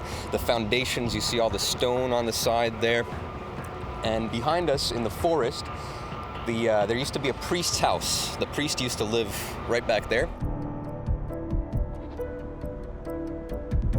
During the 1960s, Griffintown was turned from a residential area into an industrial zone. A lot of buildings got knocked down, demolished. Population of about 100,000 shrunk right down to about 2,000 people. Everybody got moved to the other side of the river over there. Everything became parking lots, industrial areas, big factories on either side of the canal. And there was nobody to come be the parish anymore, so they knocked it down as well. And these are the ruins that remain. Although the building is gone, the energy has remained within the footprint of the church. A lot of people are reporting that they're hearing certain things in the middle of the night. People usually hear footsteps following them in the middle of the street. Some people even hear bells, which are coming from this forest area, just like church bells that are going on in the middle of the night. There was a man who's actually, I believe he lived in one of these condos here. He was walking down the street going home, and he saw a priest having a funeral ceremony. And they all walk down this aisle to the entrance of the church. And as they reach the entrance, they all just disappeared. It's as though as they were exiting into the street, they were gone.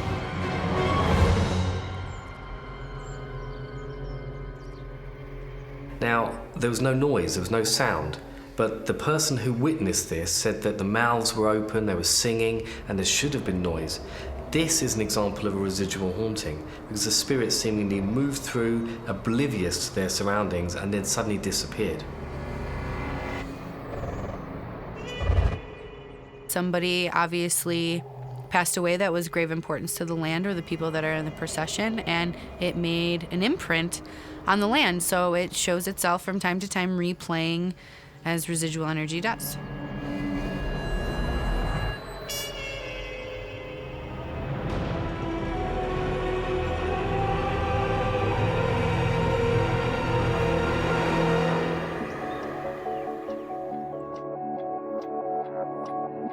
Griffintown remains a mecca for ghost hunters from around the globe, fascinated with searching for old spirits within the new world.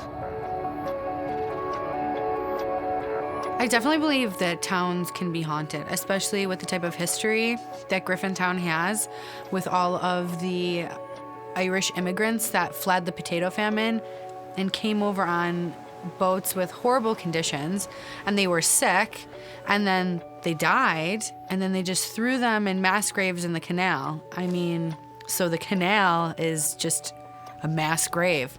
That would definitely hold a lot and bring a lot of energy, negative energy, because it's not like they were given their own tombstone and laid to rest in the traditional form. They were just thrown together in a hole and buried. I wouldn't be rested if that was me. I think a lot of ghosts remain for diverse reasons, some for more benevolent reasons, others, like the boy that got crushed in the bridge, for the agony that they might have encountered and endured. And there's a lot of anger, there's a lot of suffering, and I think it's within the atmosphere here. Even as the million-dollar apartments rise above the old town, experts believe that the ghosts of the past will continue to be uncovered in the Griff. It's a land of gentrification. You got all these really expensive apartment blocks which are going up on old factory sites, on old land that has seen a lot of tragedy. So the new residents, the young generation of young professionals that are living here nowadays, report a lot of ghosts and spirits and sightings of paranormal activity around these parts. They're digging up the past and now finding all that old history and all the old secrets of the Griffintown.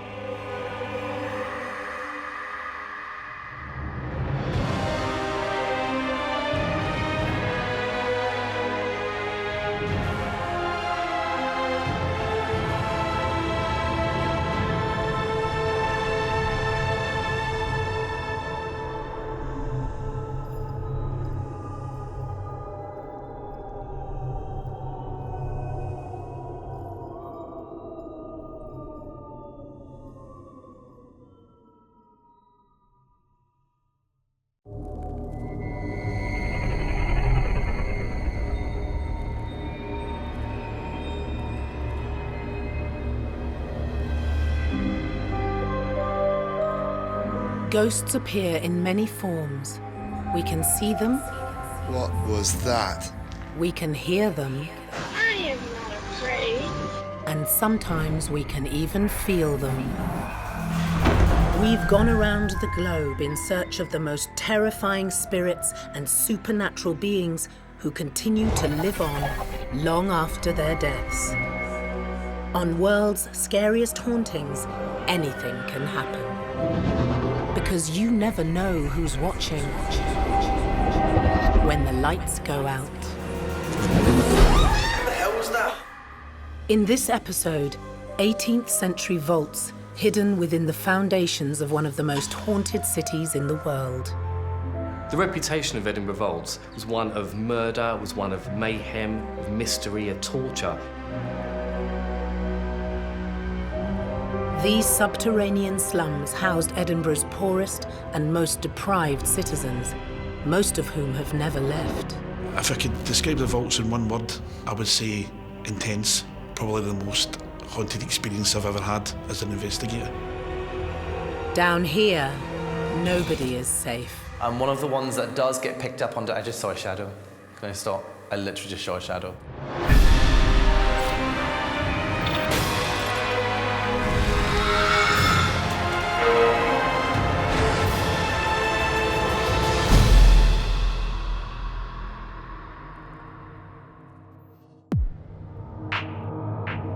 Edinburgh, Scotland's historic and beautiful capital. The 7th most populous city in Britain is a vibrant and exciting place to be. But underneath the flagstones, you'll find the unworldly remains of a forgotten slum.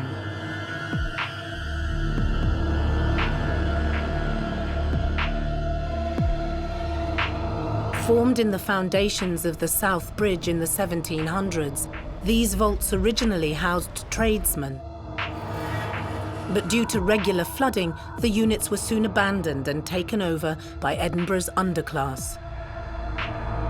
Eventually, the vaults were sealed up and forgotten about until they were accidentally unearthed in the late 20th century. Ewan Armstrong spends most of his days and nights down here, guiding tourists through the unholy catacombs. Well, when I started in the vaults many years ago, I wasn't a massive believer in ghosts. And I know many people do say the same thing, they're not massive believers. But when you spend time down in these rooms, just like anywhere else, you get to know the space, you get to know every noise and rumble and bang. So when you hear things that are different, you do question them. But I have seen many figures, apparitions in these rooms. And again, when you're working here, you tend to always rationalize and think it's maybe a customer that's wandered in or somebody, a colleague, and then you realize that there's nobody else with you. The underground world crackles with paranormal activity. Witches, children, and a mean-spirited voyeur haunt the 18th century vaults. The spirits that call these rooms home are now all that is left inside the dark, empty chambers. I believe that the Edinburgh Vault is such an active, paranormally active location because of the murder that took place there, the crime, the punishment, and the overcrowded conditions that there were in the vaults. The history alone makes it haunted. Whether it's spirits or energies, there's so many things that are going on that you're experiencing when you're down there. I would definitely say it's haunted. With the vaults being used for over 100 years as an underground city, it's thought that over 10,000 people may have passed through these rooms. So I think it's no surprise to find that maybe one or two of them may still be here. Many people have reported a shadowy figure standing on the steps here or following behind them as they make their way down these passageways.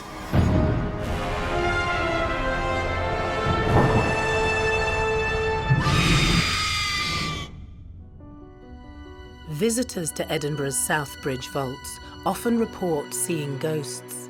One of these spirits is still seeking revenge for her death over 200 years ago. So with so many of these rooms being used for brothels and taverns, it does lead many mediums and clairvoyants to pick up on spirits around the area. And one of the most common ones within our section of vaults is a young female who has been picked up on many times, and actually it's one of the ones that I've witnessed myself in these rooms, and that's outside in our corridor here. Many people have seen a woman standing in this location, and they always report the same thing. They report the long, dark hair, but also what looks like blood on her face.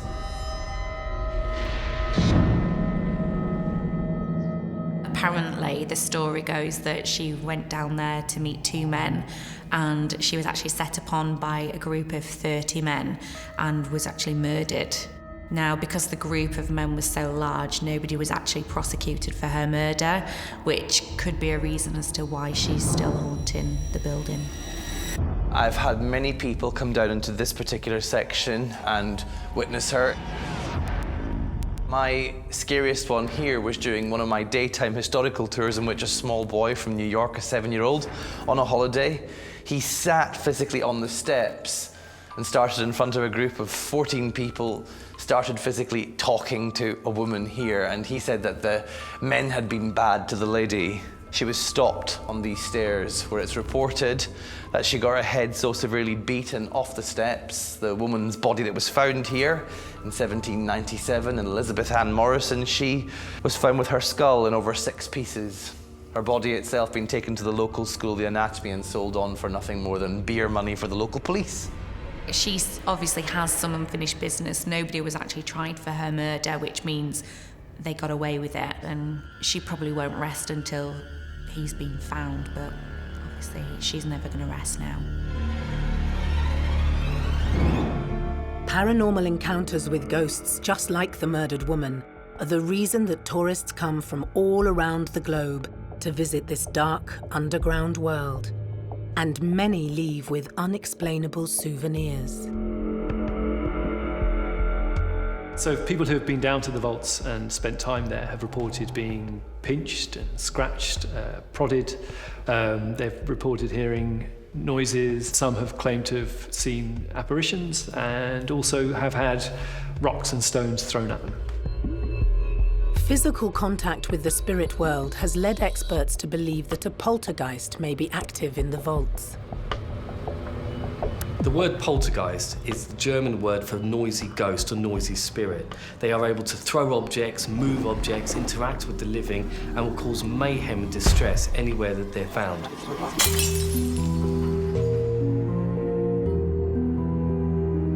If you are lucky enough to have any sort of physical contact, such as a push or a touch or anything like that, well, it makes people feel wary, wondering who stood behind them, and especially if you're in the dark, it kind of enhances the fear factor.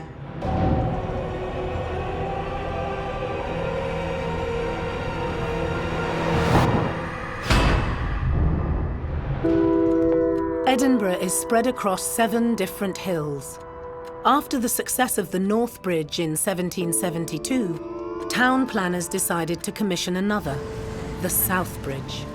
This new 1,000-foot-long expanse would be able to house tradesmen within the 19 arches below.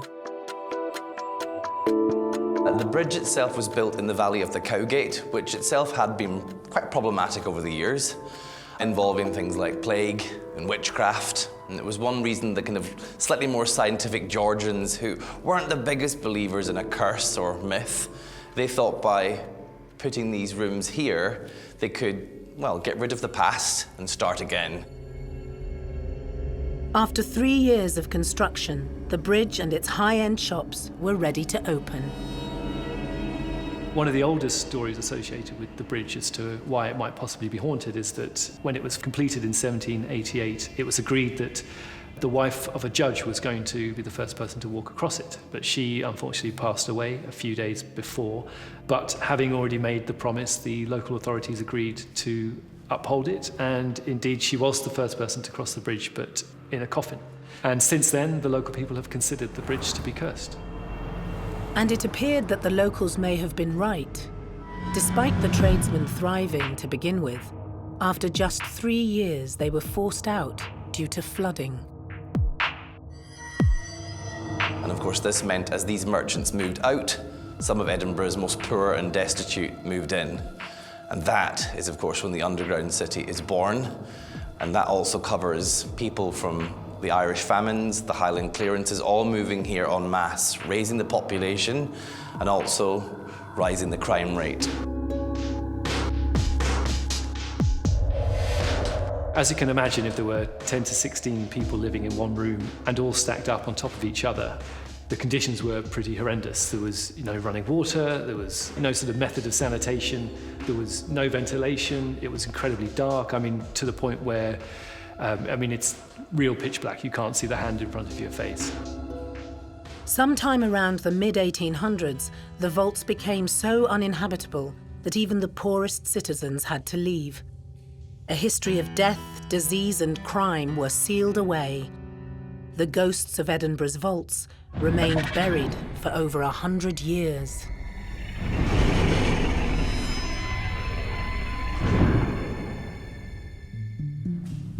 So, back in the 1970s, this particular room became the point of interest for a group of students who were using these rooms. Of course, they were renting a flat connected on here, and naturally, being three young gentlemen, they knocked through one of the plasterboard walls and found all this behind it and used it for many months for parties. But in one evening here in 1979, it said that at a wild drinking party, two young girls who'd been attending, they both at the same time got held against this wall by nothing.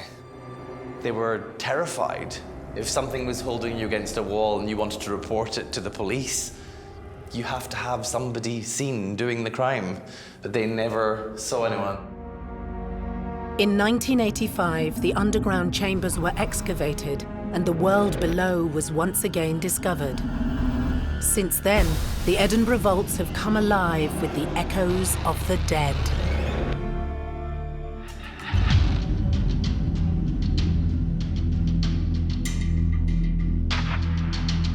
Below the cobbled streets of Edinburgh are a series of vaults, once home to traders before becoming a slum for the underclasses. The labyrinth of mysterious rooms play host to a number of ghosts. But it's not just underground where you'll find the spirits of Scotland's capital. Edinburgh is home to many of the world's scariest hauntings. I think the thing with Edinburgh is it's a very old settlement. Obviously, you're built between two volcanoes again, and many people, especially things like pagans and Wicca, they believe that that makes it an energy hotspot. But I think because Edinburgh, for many hundreds of years, was such a small place, because of the barrier walls being built around us and the continuing problem with the English-Scottish wars, it does mean that life is lived very quickly within a very small space. And I think maybe that intensity of life and loss of life has led Edinburgh to be a very haunted place. But it's beneath the noisy capital city where most of the ghosts reside. And there's one in particular who has been known to terrify both the locals and the tourists. Many people have reported seeing apparitions in the vaults, and people have also reported being grabbed by unseen hands. There are dark forces there, children's spirits. There's also a spirit called the Watcher, aka Mr. Boots. This spirit has been seen by many visitors and tour guides in Edinburgh vaults. He is said to linger and lurk in the dark tunnels and chambers, watching people, and he also interacts with them, following them around as they're on tour. Mr. Boots is one of the vault's most feared residents, a mean-spirited man who has become synonymous with the footwear he treads the vaults in. These steps are where people do report seeing him the most. The sound of heavy boots, the sound of groaning, growling is also heard here. And many of our customers and staff, as they've been in the area, they will get that hackles raised and they will naturally turn just because they think something might be behind them. No one really knows who he is. There's rumours he's a cobbler. There's rumours that he could possibly be a slum landlord, a murderer. But the one thing that is most common with him is these not good intent. There was one psychic medium here not too long ago, and she actually ran out of the vaults when she tried to communicate with him because she said he was completely evil.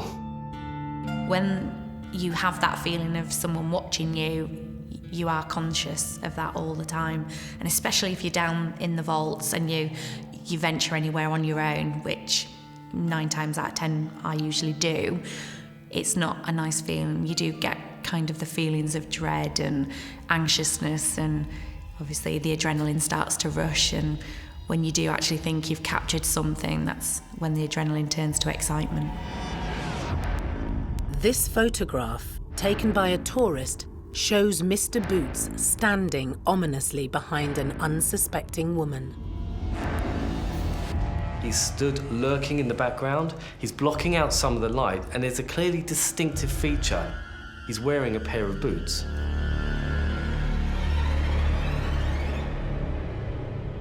Local paranormal investigator Gordon Peat has been visiting the vaults for years. He has felt the presence of Mr. Boots on numerous occasions. He believes that the vaults are his, with some of our guests being physically touched. They felt cold, scratched. But there was no pushing or shoving, but there was quite a lot of activity on the human pendulum. You invite a spirit to push that person forward or backwards to answer the questions, yes or no, and that was really active. Nikki Curry was on a ghost hunt in the vaults in January 2018, when she too had a mysterious encounter with Mr. Boots. We did some Ouija boards and stuff and table tipping and stuff like that, and then we went off on our own, and that's when there was just two of us that came up here on our own, and we felt somebody was watching us, and there was nobody here because everybody else was down the other end. I couldn't move, I actually froze and said there's somebody staring at us, but it was pitch black, so didn't see anything. So I says, let's take a couple of pictures and then we'll go. So we took our photos on our iPhones and then just left. It wasn't until the following morning that Nikki looked back at the pictures. She couldn't believe what she'd captured. It just looked like a figure. It just looked like somebody was walking down the stairs in front of us. Somebody did a bit of research and said it might be the Watcher, and that's why we obviously felt like we were being watched. It did look like a figure, and it looked like he had long hair, and it looked like he had boots on. So, yeah, it is an amazing photo. I'm just chuffed.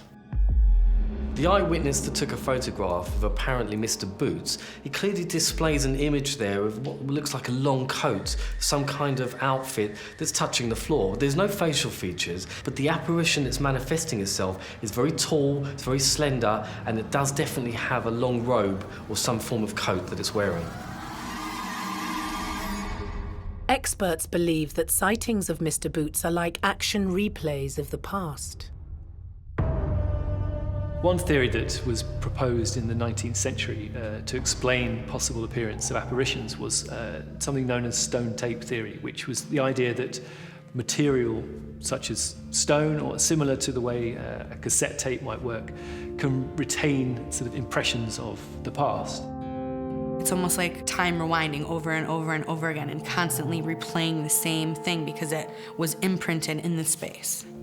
So the reason why people might think, for example, that Mr. Boots remains within the vaults is because perhaps he is a projection that has been stored in the sort of stone, and therefore he, in fact, is not looking at anybody.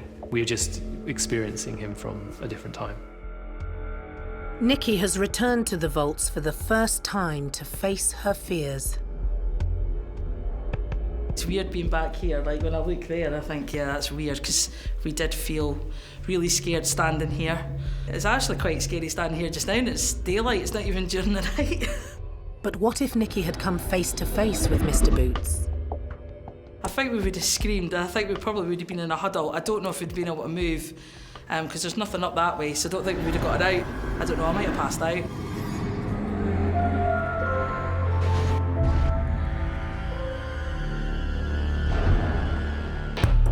The entrance to the South Bridge Vaults is on Nidri Street. The road itself has a scary past. So when these vaults were first built, it's partly to encourage new business, but also to discourage the past. And with this particular section of vaults here, this being Nidri's Wynd, the original street, it's a street very famous in the 1580s, right into the early 17th century, with witchcraft trials. And of course, the most famous one on this particular street is a woman called Agnes Finney. And she's reportedly still lingering in these rooms. She's known to have cursed the entire street. She was herself, of course, burnt to death after being accused of 20 counts of witchcraft, including, apparently one day in the marketplace, bumping into a small boy in which she cursed him. He's known to have become paralyzed and died 2 days later. The history of witchcraft continues to this day in the vaults. This is our room that we have rented out to the Source Coven of the Blue Dragon. They're Scotland's leading pagans or witches. And with this particular room here, they believe they've blessed it. Everybody is quick to assume that witches are bad or dark or evil or they're trying to conjure, and they're very capable of that, but majority of them is for the good. Many of our customers who come down here on these tours, they have of course taken photographs in this location, and they will sometimes pick up on what looks like a figure standing in the particular room here. Which again for us is strange because it's meant to be a protected room. That's why you've got things like the gargoyles outside.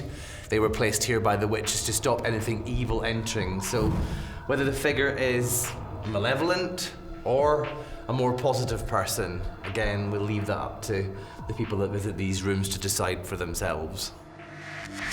This photograph, taken inside the witch's room, has been analysed by paranormal experts across the world. The picture makes sense because if there was a coven down there, that's a lot of energy. They bring energy together to make things happen. Buildings hold energy, so that totally makes sense that you would see such profound energy coming up from inside the pentagram. I saw some photographs of the witch standing in the corner, very, very clear photographs of the witch in the corner. Unfortunately, none of our cameras picked up anything the times that we've been here. I'd love to have seen that for myself and for our cameras to pick that up. The activity within the vaults is very exciting for a keen ghost hunter like Gordon. It's an intense feeling. It's almost you're waiting for something to happen. It's overwhelming, the feeling. You feel the hairs in the back of my neck standing up just now being here, that you just don't know what's going to happen. An uneasy feeling being here.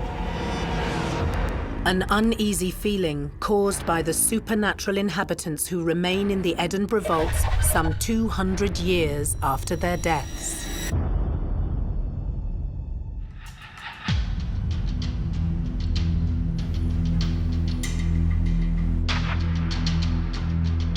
Only a few feet below one of Europe's most historic cities, ghosts haunt a maze of vaults that once housed the underclass of Edinburgh. One of the chambers in particular has been rife with paranormal activity of an evil kind. Back in 1995, a group of local Wiccans, they moved into this particular room. The stone circle you can see here, it was placed here by them to be a protective area, an area of safety. On one occasion, a priest who came on a tour here, he believed he picked up on a demonic entity telling us we should simply brick up the door. But people do come in, and those people that pass through the stones are apparently in the greatest of danger because the witches who use our vaults, they believe they shut the circle down in 1995, and they believe they shut it down and offered the space inside to whatever malevolent entity was here. And since that date, customers come in here, again, many people gesturing to each other to walk in, to taunt it, and they will leave with scratches, cuts, bruises, and many people reporting for many weeks afterwards, suffering things like sleep paralysis, seeing shadows and shapes moving around their own homes. Paranormal investigator Tom Buckmaster had a terrifying experience when he tried to cross into the demon circle. From the moment we sort of walked into that place, we were being followed by shadow figures. We had footsteps following us up the corridors towards the vaults. I mean, it was just a strange, eerie place that you just feel constantly that there's something else there with you. Tom's footage from November 2016 reveals the fear felt by himself and his fellow paranormal investigation team members. I think one of my team members, Kev, he stood in the stone circle. Obviously, there's supposed to be a lot of negativity around that. Apparently, there was a ritual kind of done to keep a demon within the stone circle. If anyone steps in there, people have been attacked, scratched, pushed. I think they've even had ambulances called to people. When he stepped in there, he felt something touching his back. The whole room went ice cold. It's quite cold down there already, but there was just a significant decrease in temperature. And at the same time as he was in there, we turned on the digital recorder and we caught growling sighs that just weren't there in the moment. What is that? Rewind it quick. There's a growl on that. It was just like a intense fear. Obviously, I'd heard about things that had happened in there, but it was just like, I was all up for it before the investigation. Even when we first got there and we were setting things up, I kept saying, I'm going in it, I'm gonna go in it, I don't care, I'm gonna go in.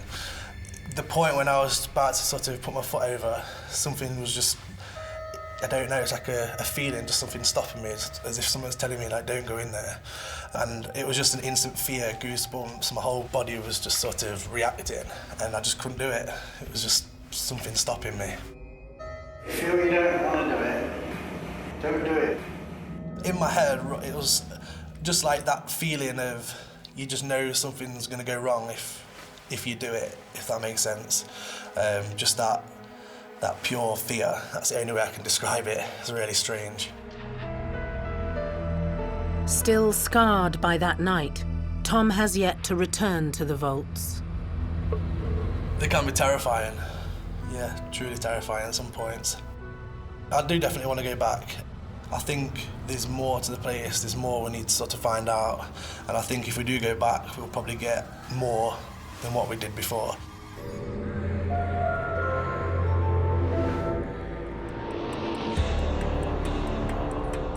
When the South Bridge vaults opened for business in 1788, many children disappeared while working down there. Paid by local tradesmen to climb up chimneys and clean them, some of the children never came back down. The vaults themselves, back in the days of business, these were very well-run rooms, some of them, of course, accommodating things like a fireplace. And there is, with one of our rooms back in 1992, during making the site safe for the public to come in here, one of the fireplaces was bricked up. And when they, of course, tried to renovate it and get it used for the public, they did actually find small fragments of bone inside it. And when these bones were taken away, it was discussed by the laboratory they were children's bones, apparently a young boy between the age of 7 to 12. It was common practice in these rooms that if you hired a chimney sweep, of course, you would send them up. But because the bridge itself structurally differed, there are differences within a chimney breast here. Maybe if that boy has gone up, slipped, broken his neck, he's stuck. And the easiest way to get him back out is by lighting the fire. After the businesses shut down and the underclasses moved in, many children were born in the vaults, and they would die down there too. There are lots of reports of children haunting Edinburgh vaults. Cries, whimpers, and also the laughter and singing of children have been heard by numerous people over the years.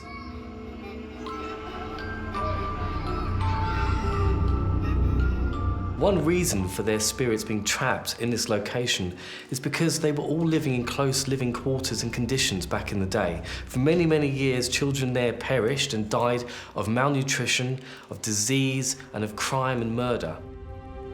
The children from the 1700s would have been peasants, so they would have been on the streets begging during the day and then just looking for somewhere to sleep at night. But they are very, very mischievous. They will throw things, they will torment equipment that we've got, drain batteries. We've also had people having their backs of their ankles kicked and things. So when you do have children, they do like to play and mess about. Some spirits don't know they're dead, that's the thing. And they latch on to visitors to the vaults, especially women. And, you know, a lot of our female guests that came along had that sense, that they had a coldness from their waist down their legs, that their hands were cold, almost like someone was touching them. And they got that feeling it was a kid, especially the guests that were mothers and had that motherly instinct. They felt as if there was a child latching onto them and hanging onto them. One of the most often sighted ghosts is a young boy called Jack. He is one of the ones apparently responsible for, again, tugging at clothing and leaving many women down here running in fear. And again, many people think he doesn't mean harm, but because he is this mischievous spirit who does like to trip people up and throw things like stones and coins, they do think he's responsible for some of the more impish behaviour in these rooms. And right on cue. And one of the ones that does get picked up on, I just saw a shadow. Can I stop? I literally just saw a shadow. I'm not even winding you up. Seriously, not winding you up. I promise, honest to God. Right here. It went past this light.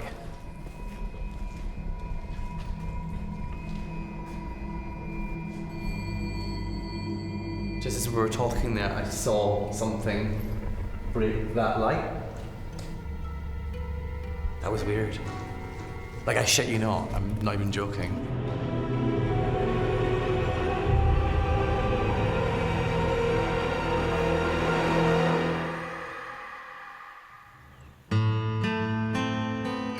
One of the most tragic events in the history of the city was the Great Fire of Edinburgh, which started in an engraver's shop on November the 15th, 1824. Hundreds of families living in the vaults perished. One of the largest structures in the Royal Mile is known to have caught fire. With the wind picking up, that fire spreads, and of course they can't control it. This is, of course, just in the early days of the fire service. But the vaults, they're not deemed to be an important enough area to take care of, and many of the police are known to have locked the original entrance into the vaults, leaving many people in these rooms to fend for themselves. And there are many reports down here that 2-3 weeks after the fire had been extinguished and the doors were unlocked, people came down to find quite a tragic scene in these rooms.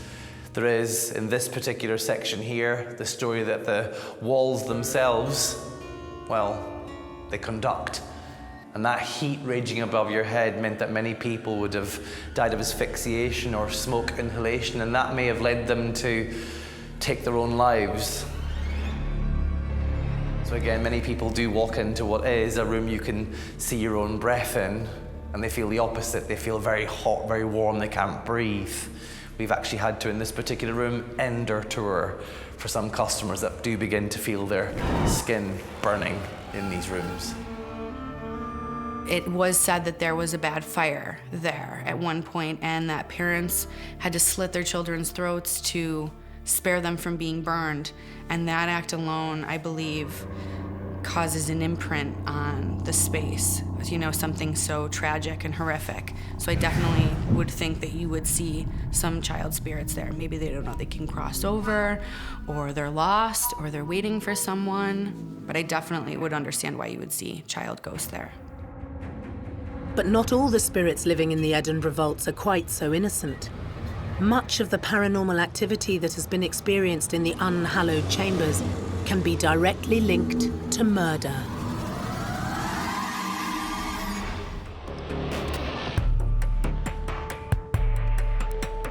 Edinburgh's South Bridge vaults are home to a number of paranormal beings. Once housing the dregs of society, the labyrinth of chambers are now a tourist destination and a popular mecca for ghost hunters. But this underground world also holds a criminal past. It's believed by some experts that the vaults were used by serial killing duo Burke and Hare. The pair murdered 16 people between 1827 and 1828 so that they could sell the bodies to a local doctor who would pay them good money. This is an underground. This was really like, you know, Edinburgh's underbelly, if you like, back in those days. Rumours have it, various different reports of the history of Edinburgh reported that this is where, you know, the infamous grave robbers Burke and Hare plied their trade, because people were dying every day. The mortality rate was so high, so it was ideal for them.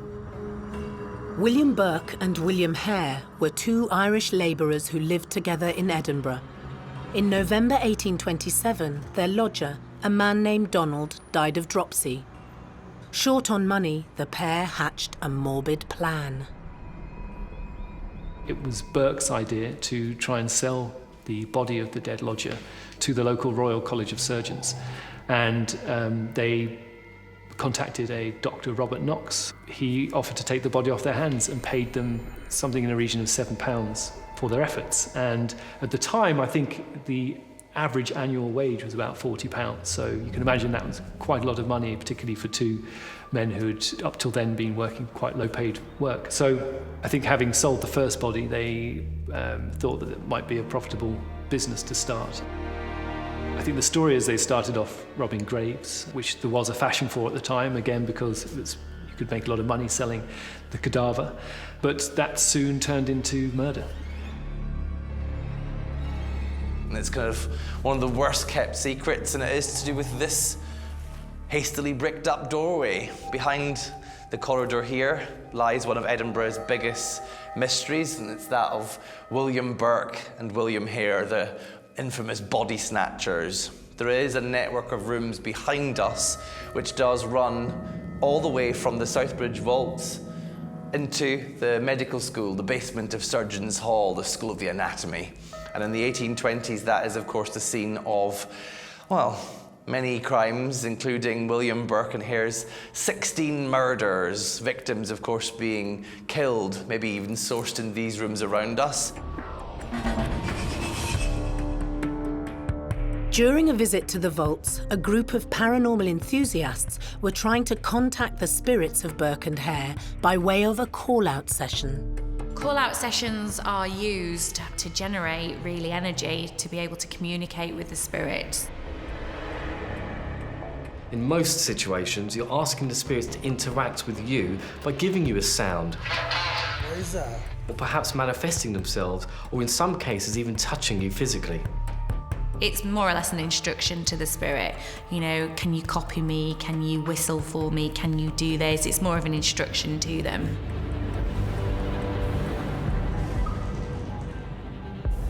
Zoe White was playing the part of a sacrificial victim on the night of the call-out session.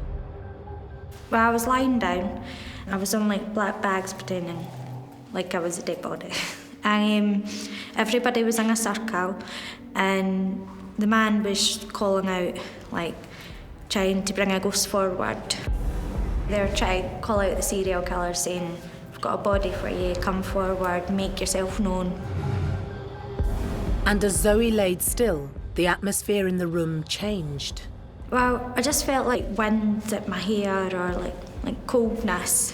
And people standing in the circle said that they felt the drafts and didn't notice anything until I got out of the room. Once finished, Zoe sat down. It was then that her mother noticed something. I was sitting down and I was going to like brush my legs off, and then my mum shouted, "Don't touch your legs." And then I looked down and I realised I had a handprint on my calf.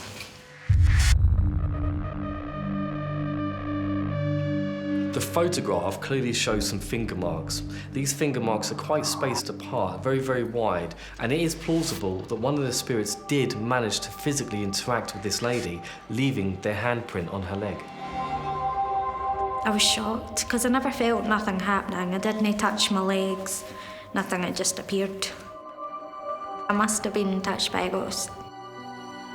As the night continued, Zoe again was chosen as the subject during a scrying session.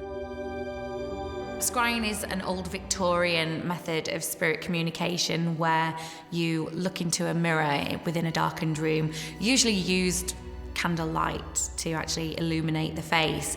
And what you actually do is sit and stare into the mirror. And as you stare into the mirror, your face apparently changes to the spirit that's supposed to be there. You sit in front of this tinted mirror and there's candles round to you, and nobody noticed till after that there was a figure there. Usually, the spirit will try and manifest itself and show its face on your face, but in some cases, the spirits can show themselves in the mirror beside you, looking at you, or looking directly into the mirror also. The photograph depicts what appears to be a face manifesting itself in the mirror, looking at the lady as she's staring directly at herself and her own reflection. It's an amazing capture, and it's one that I've never seen before. Very, very unique and hard to try and get on photograph. The photograph shocked Zoe. My mum told me when I was sitting there that I had different features, like manly features. Like I had like a butch face and I had stubble on my face. I was excited at the time, but like after seeing like the male figure in the mirror and the photos and the handprint, it got a bit scary. Some people are more in tune than others. They're connected to the spirit world. And if spirits can kind of find that tune and they pick up on it, they might well want to show themselves or interact with that specific person. In this situation, the woman clearly was a focal point and was the attention of the spirits that were there. They may well have been trying to show themselves to her, to communicate with her, to give her a message, or she may well have had links to that place or to the spirit itself. Zoe returned to the vaults months later, but had an entirely different experience. The second time I came, I was all excited, thinking something else will happen. But as soon as I entered, I felt sick. I needed to sit down. I felt like I was going to be sick. I needed to leave the building a few times. This was horrible.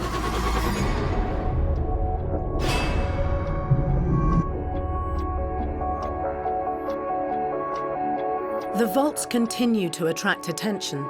Tourists in Edinburgh often find themselves drawn to the mysterious underground world, and new ghosts are being discovered all the time. The idea that so many people had likely passed away while living in there, and the fact that they're incredibly dark and atmospheric, all lends itself to the perfect location for a haunting.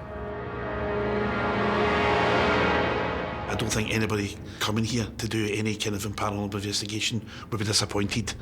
I think that there's a lot of activity down here. There's a lot of untold stories down here. And I think each time that someone comes back, if you come back 3 or 4 times a year, if you came here every weekend, something different would happen. You get some sort of different story, a different feeling from the vaults. Paranormal experts who have visited the vaults all agree that they are extraordinarily active with all kinds of spirits. In my personal experience, I would say that there are intelligent beings in those vaults. I do actually think there is some residual energy in there as well that kind of makes it feel as oppressive as it does. But my personal experience says yes, it is haunted. If I could describe the vaults in one word, I would say intense. If you wanted me to give you in a paragraph, probably the most haunted experience I've ever had as an investigator. If you're into all things paranormal, you have to come to the vaults. It is an intense experience. The future of the vaults looks to be just as fascinating and mysterious as the past. I think the thing with the vaults is we'll never truly know all their secrets. The amount of people that have lived in these rooms, and we are talking about most of them who didn't have a chance to write things down. Many people are illiterate, and their experiences maybe go untold. So we never know whether they're here. But I think for these rooms, as we uncover more, and there are more vaults around us which haven't even been emptied yet, maybe when they get opened up, we will discover a lot more activity in these particular rooms. And again, if there was murders happening down in these rooms, there may still be somebody lying, waiting to get discovered inside them.